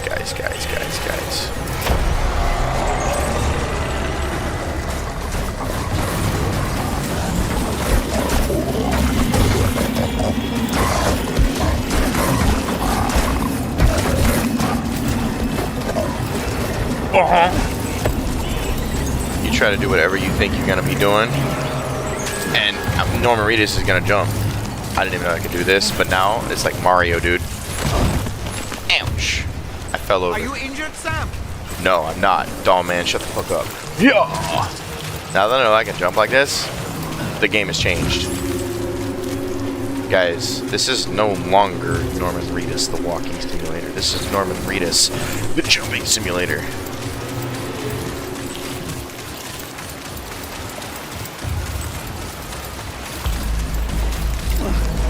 Might there be somewhere we can cross more easily? No, I don't care. I'm following it.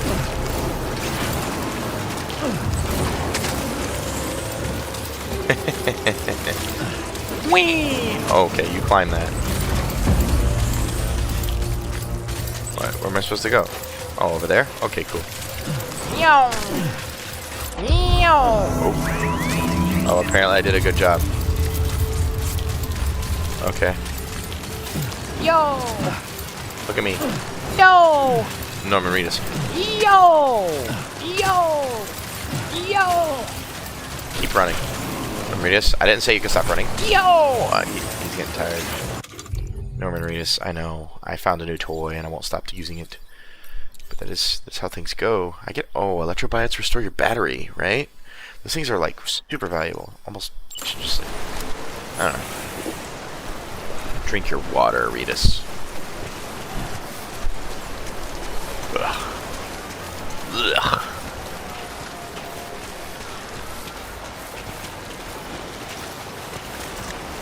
I don't even know what's going on here that's making them... I need Yumi over there. Oh, Reedus. I don't know what you're doing there, buddy. That was a bit of a stretch. Okay. Oh, buddy. Alright, look. Just grab two. Alright. That's the wrong one. Grab,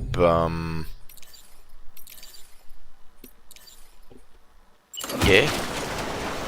And then, connect. And then hope and pray to God that, yep. That is 2 ladders. Hit this, and then go. No, okay, Reedus, I need you to go on the ladder. Okay, yes. Okay, now that you've decided.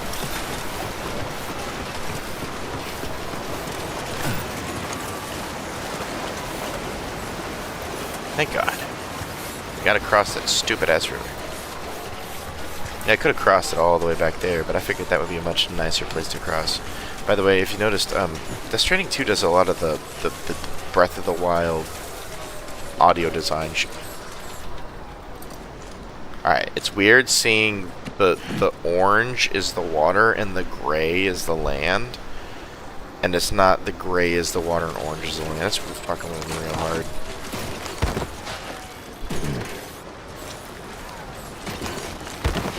Okay. Whatever that is, Ritas, you decide. What in the hell is going on here? Wait, don't tell me I'm like here. No, did I straight up just like skip? I skipped? No way.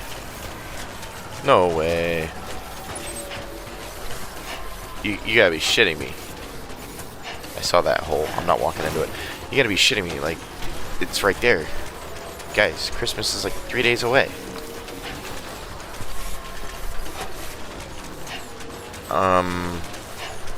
Are they trying to convince me these are rapids or something? Is this like a stupid, haha, we trolled you, you're so close moment? Because it doesn't feel like that to me. Yeah, as much as you think you're trolling me with this, I don't think you are. Yeah, I'm good with that. Watch this. Cha cha cha cha cha cha.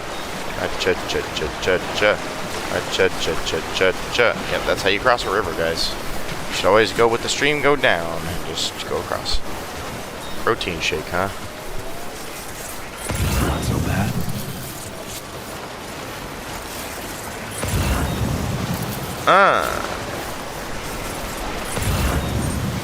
It's really just yellow all the way through?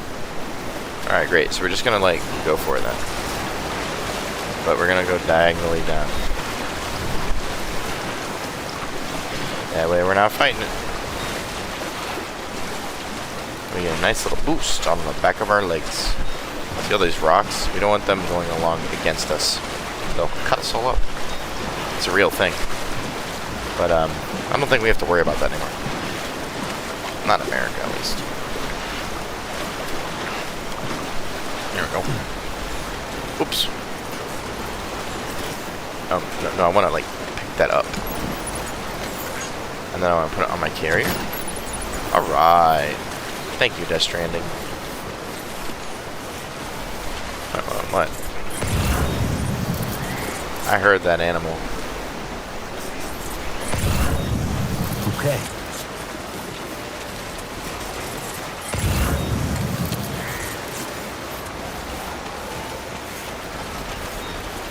I don't know if was there an animal? I thought I heard it. What? I'm thinking about it because there's animals you're supposed to pick up in this game, so I'm like, oh. Okay.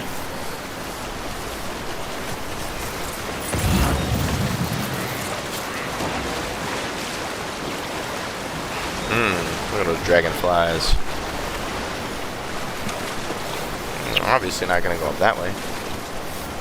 We gotta go up the most steep way. Climb, Ritas, climb. Climb the mossy rock. Two wheels up.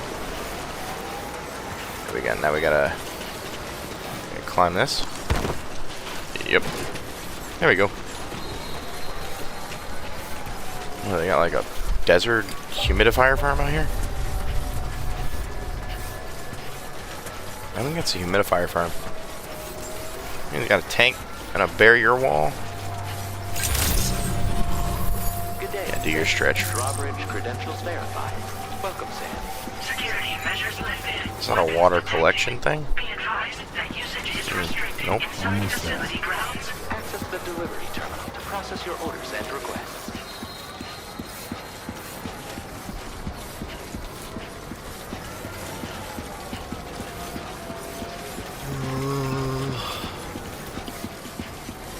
Uh-oh.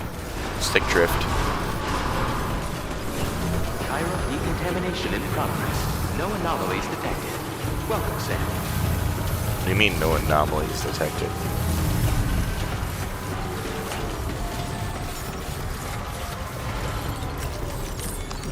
Man, that was just a mission.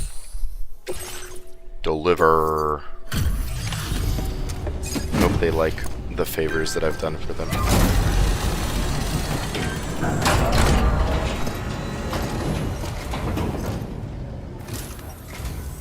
You're with Drawbridge, I presume. Yeah, you seem like the genuine article. Welcome. Hope it wasn't too hard to track. I'll just need a moment to check your cargo.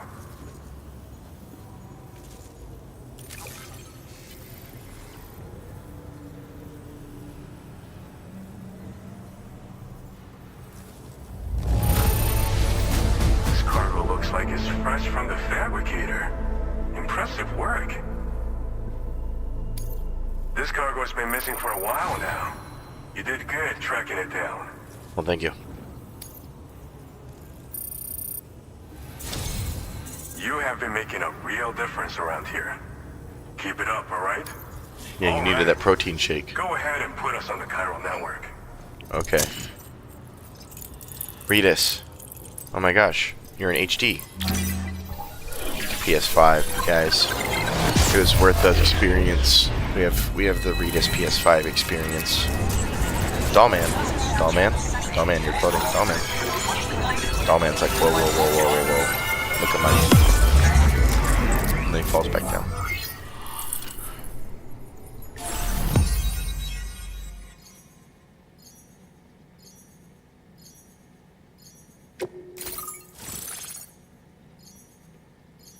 Oh my gosh, it's that guy. The guy who's like really good at being everything. Anything he's good in, he just has that really good, like, he has a disarming face. That's what I'm saying. They always put him in a role of being like a teacher or like your uncle or like, you know, some guy.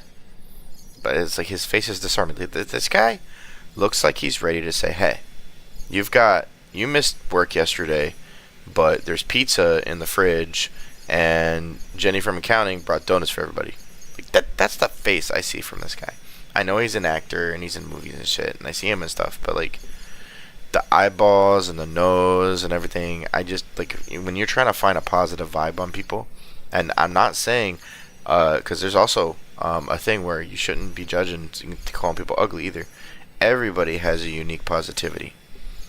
I'm just saying I see this guy telling me that I slept in late and or that I missed work or something and I gotta get to work, and something about free donuts at the break room. He just looks approachable. I'm trying to remember what he's from. I'm doing all that. Isn't that the Wong? I'm pretty sure that's Wong. I am pretty sure that guy's Wong in Doctor Strange. But yeah, he's got a disarming. He just hits people with the you're going to listen to what I say, and that is because I am more polite than you, and I also know what I'm doing. Please stop being a dumbass. Yeah, he was Wong in Doctor Strange.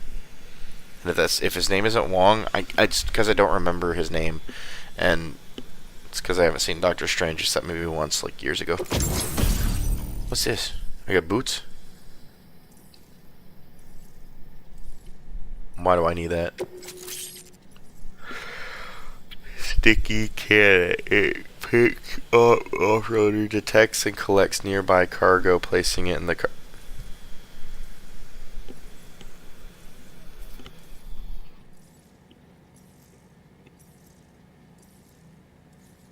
Okay, so I can be a vacuum cleaner. You're telling me I can be a vacuum cleaner. This is a vacuum cleaner weapon. I don't care. Vacuum cleaner. Now displaying your current order grade. What is that?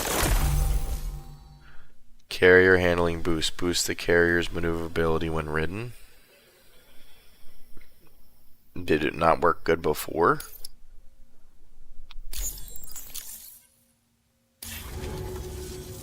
So we've been linked up, at last. There's also the necrobiotes you brought us as well. Feels like we finally turned a corner. For our part, we've shared data for some custom vehicle components, as well as some sturdy combat boots. Good. I'm sure the vehicle parts in particular will come in handy for combat and cargo retrieval. Okay. You need all the help you can get. Because those armed survivalists waiting for you out east are far more dangerous foes than the brigands. They're a bunch of fools who won't hesitate to kill people, with no shortage of lethal weaponry. Though I'll be damned if I know where they got it. Make sure There's something up here. head their way. Kojima those combat boots ought to add some didn't serious give power him to your more kits. attempts like the You might Marvel wanna people equip did. a pair So if you anytime he like intend on fucked getting up or up flubbed a close and line, personal. Kojima was like, yeah, we'll just use that. They're not something just anyone should be messing with. Their affinity with the dead makes them dangerous. Wait, I can move But this that's now? also why we can use them to prevent the dead from attacking us. With that kind of power at our disposal, we can put people's minds at ease. Could solve all kinds of problems, I'm sure. Some people have called me that. Yeah, Golden A Fist. while back, we had a situation with this group that went around looting whatever supplies they felt like. And I was the boxing champ who went up against these guys and sent them all packing with nothing but his bare fists. That's the story they tell, but it sure as hell ain't the truth. I didn't charge gallantly into battle and beat the shit out of them. I approached them in peace so we could work it out. I asked why they were stealing from other people, and they said it was because they didn't have the skills to live any other way. Yeah. So I taught them other ways to Resources. survive. Trained them a bit. Nothing more than that, really. In the end, all we had to do was talk to each other. Yeah. They weren't like the other riffraff you find around here. And they're still here. In fact, working in this facility. Yeah. If anyone around here deserves to be called a hero, it's you, Sam. I see what they're saying. You're in the one trekking across Australia trying to bring everyone together. Anyway, right now, we're trying to develop equipment tailored to close combat specialists. If we succeed, anyone will be capable of fighting as well as the so-called Golden Fist. Feel free to lend a hand if our project interests you. We've uploaded some schematics for pickup off-roader parts. One of them is a heavy machine gun. It automatically acquires and fires at targets in range. It uses MP bullets for added versatility. It's effective not only against human enemies like armed survivalists, but BTs as well. The other part is a sticky cannon. When mounted, it independently scans for cargo in the vehicle's vicinity and collects it. You'll find it makes rounding up dropped cargo easier than ever. And who wouldn't want that? Pickup off-roaders can be equipped with 2 parts like these simultaneously. So choose whatever's best for the situation at hand. Thanks again. We're glad to have you in our corner. Well, he said so much stuff. Not a lot was said there, though. It was a lot of tutorial shit. All I know is that he is Wong, and he's totally right for being Wong. Sam, you're the best.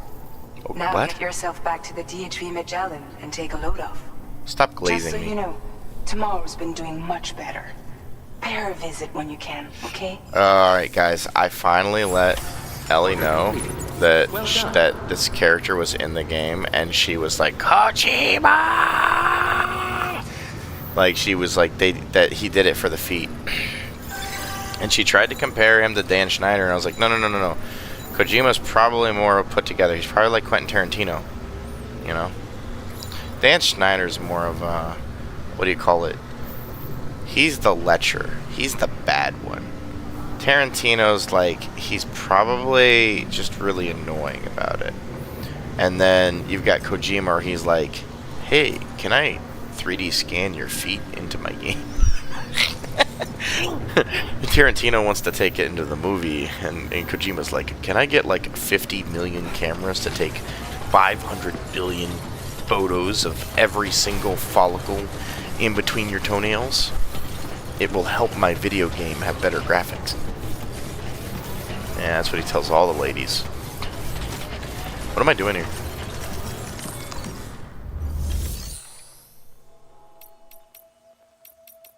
Oh, I'm supposed to go to Magellan. It's cutscene time, guys. It's cutscene time. I'm starting to wonder if that entire mission that I did where I walked across the river was supposed to be more eventful, because I'm playing it on brutal, but I sort of just walked along the river and then like came here. Look, I don't know what other people are having difficulty playing this game. Hey, it's the guys. Hey, mine's heavier. He says, boy, it's heavier. Stop saying that. Oh, bro. This one's for you. I heard a little ditty. Yo! Thanks, guys. Keep on keeping on. Hey, yeah. Yo! Thank you. Kindly. Gotcha. Thank you. Kindly. Always whack the hell. Trying to say that as much as I can. What? Oh, the ball mobile. Gotta get on my ball mobile. Oh, wait, was that not the game? I thought the game stopped me and showed me that. No, that is my controller. Dude, I have a Kojima possessed controller that is giving me fucking like Rita's camera angles. The red controller, you may say it's cursed. I say it's blessed. Some people may say it's based. I say it's stupid. Why me? Red controller, why do you do this? Why do you pull to the left? Did you go to the Han Solo school of driving? Dude, the ballmobile is settling its balls. Ugh. You think if they draw this spaceship as something like realistic and sexual, it has 4 titties? I'm thinking like the movie Paul. Give her 4 titties, not 3. 4. That way when you're motorboating, it's like going across one of them desk toys.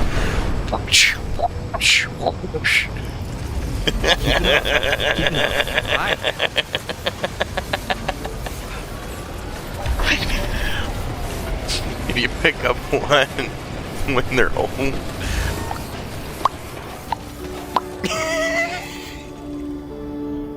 She's grunting in her sleep. I think she's offended at that joke through her sleep. I heard. She heard it. She heard the offensive joke. The swinging titties. Where am I supposed to go? Am I sleeping? I thought I had stuff to do. Wasn't there like a bomb in here? Did I already drop off the bomb? Guys, did we already drop off the bomb? Hulk Hogan dying, seeing Superman, Fantastic Four, and having to fucking explode. What? Who are you? Oh, it's that lady. Longer, okay? Raindrops are falling on my head. And just like the guy whose feet are too big for his bed, nothing seems to fit. Those raindrops are falling on my head, they keep falling. You know this song? So I just did me some talking to the sun. It's Lou. And I said I didn't like the way he got things done. Are they are they just like, he's just like, we're no longer doing the BB song. We're doing Raindrops Are Falling. But there's one thing I know. The blues they send to meet me won't defeat me. It won't be long till happiness steps up. Oh my god, it's Michael Jordan Jackson. Okay. Raindrops keep falling on my head, but that doesn't mean my eyes will soon be turning red.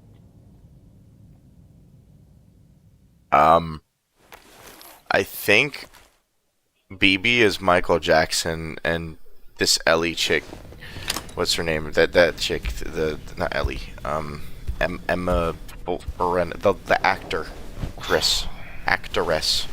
who's playing Tomorrow. I have to remember all these like new characters. Dude, that Superman movie fried the fuck out of me, and then I had to sit through Fantastic Four with jingly car keys the whole time. Oh, it's an earthquake, guys. What? Is this travel? Are we traveling? No, I'm not gray. If we were in the thing, I'd be gray. But I'm not gray. I'm not blue, dabba dee. I would be dead. But I'm not dead. I'm died. Are you alright, Sam? That was a gatequake just now.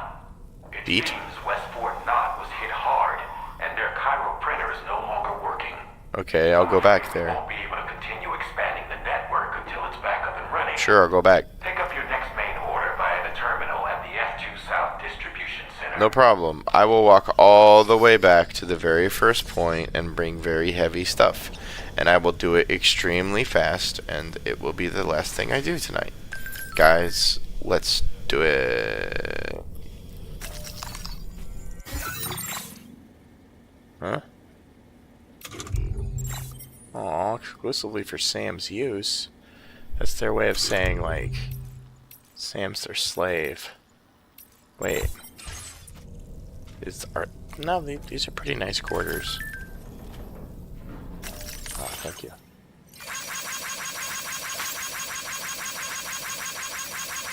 Just gonna keep hitting the button.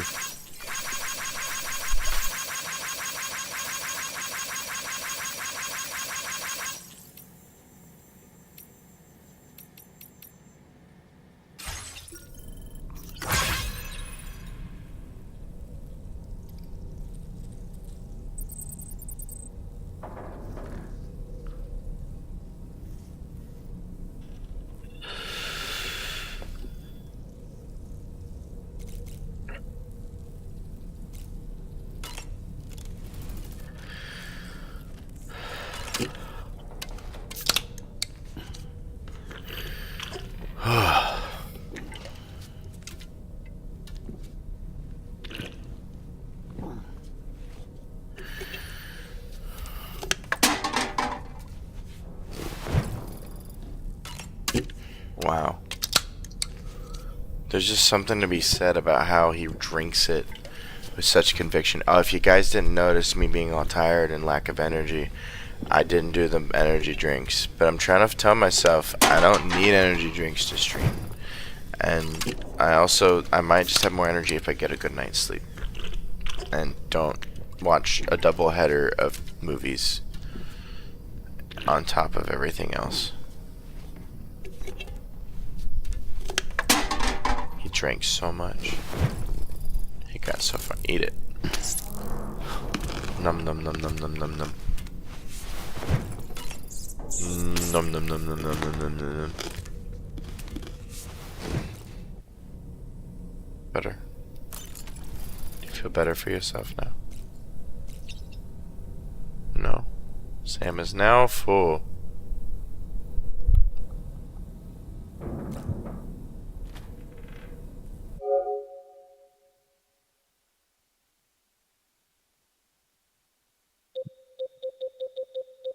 I'm done with this controller. I have no reason to torture myself when I already have sat through what could be considered torture. Oh no. Oh no. Oh no, the headphones.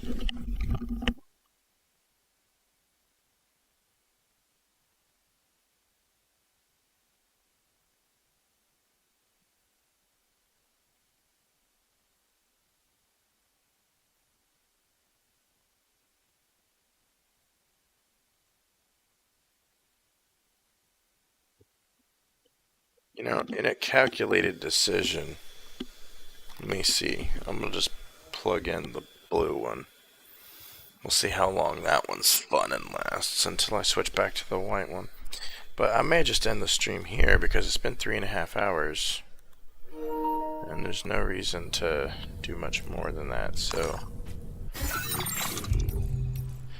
I can do that because, well, I did play the game. Yeah.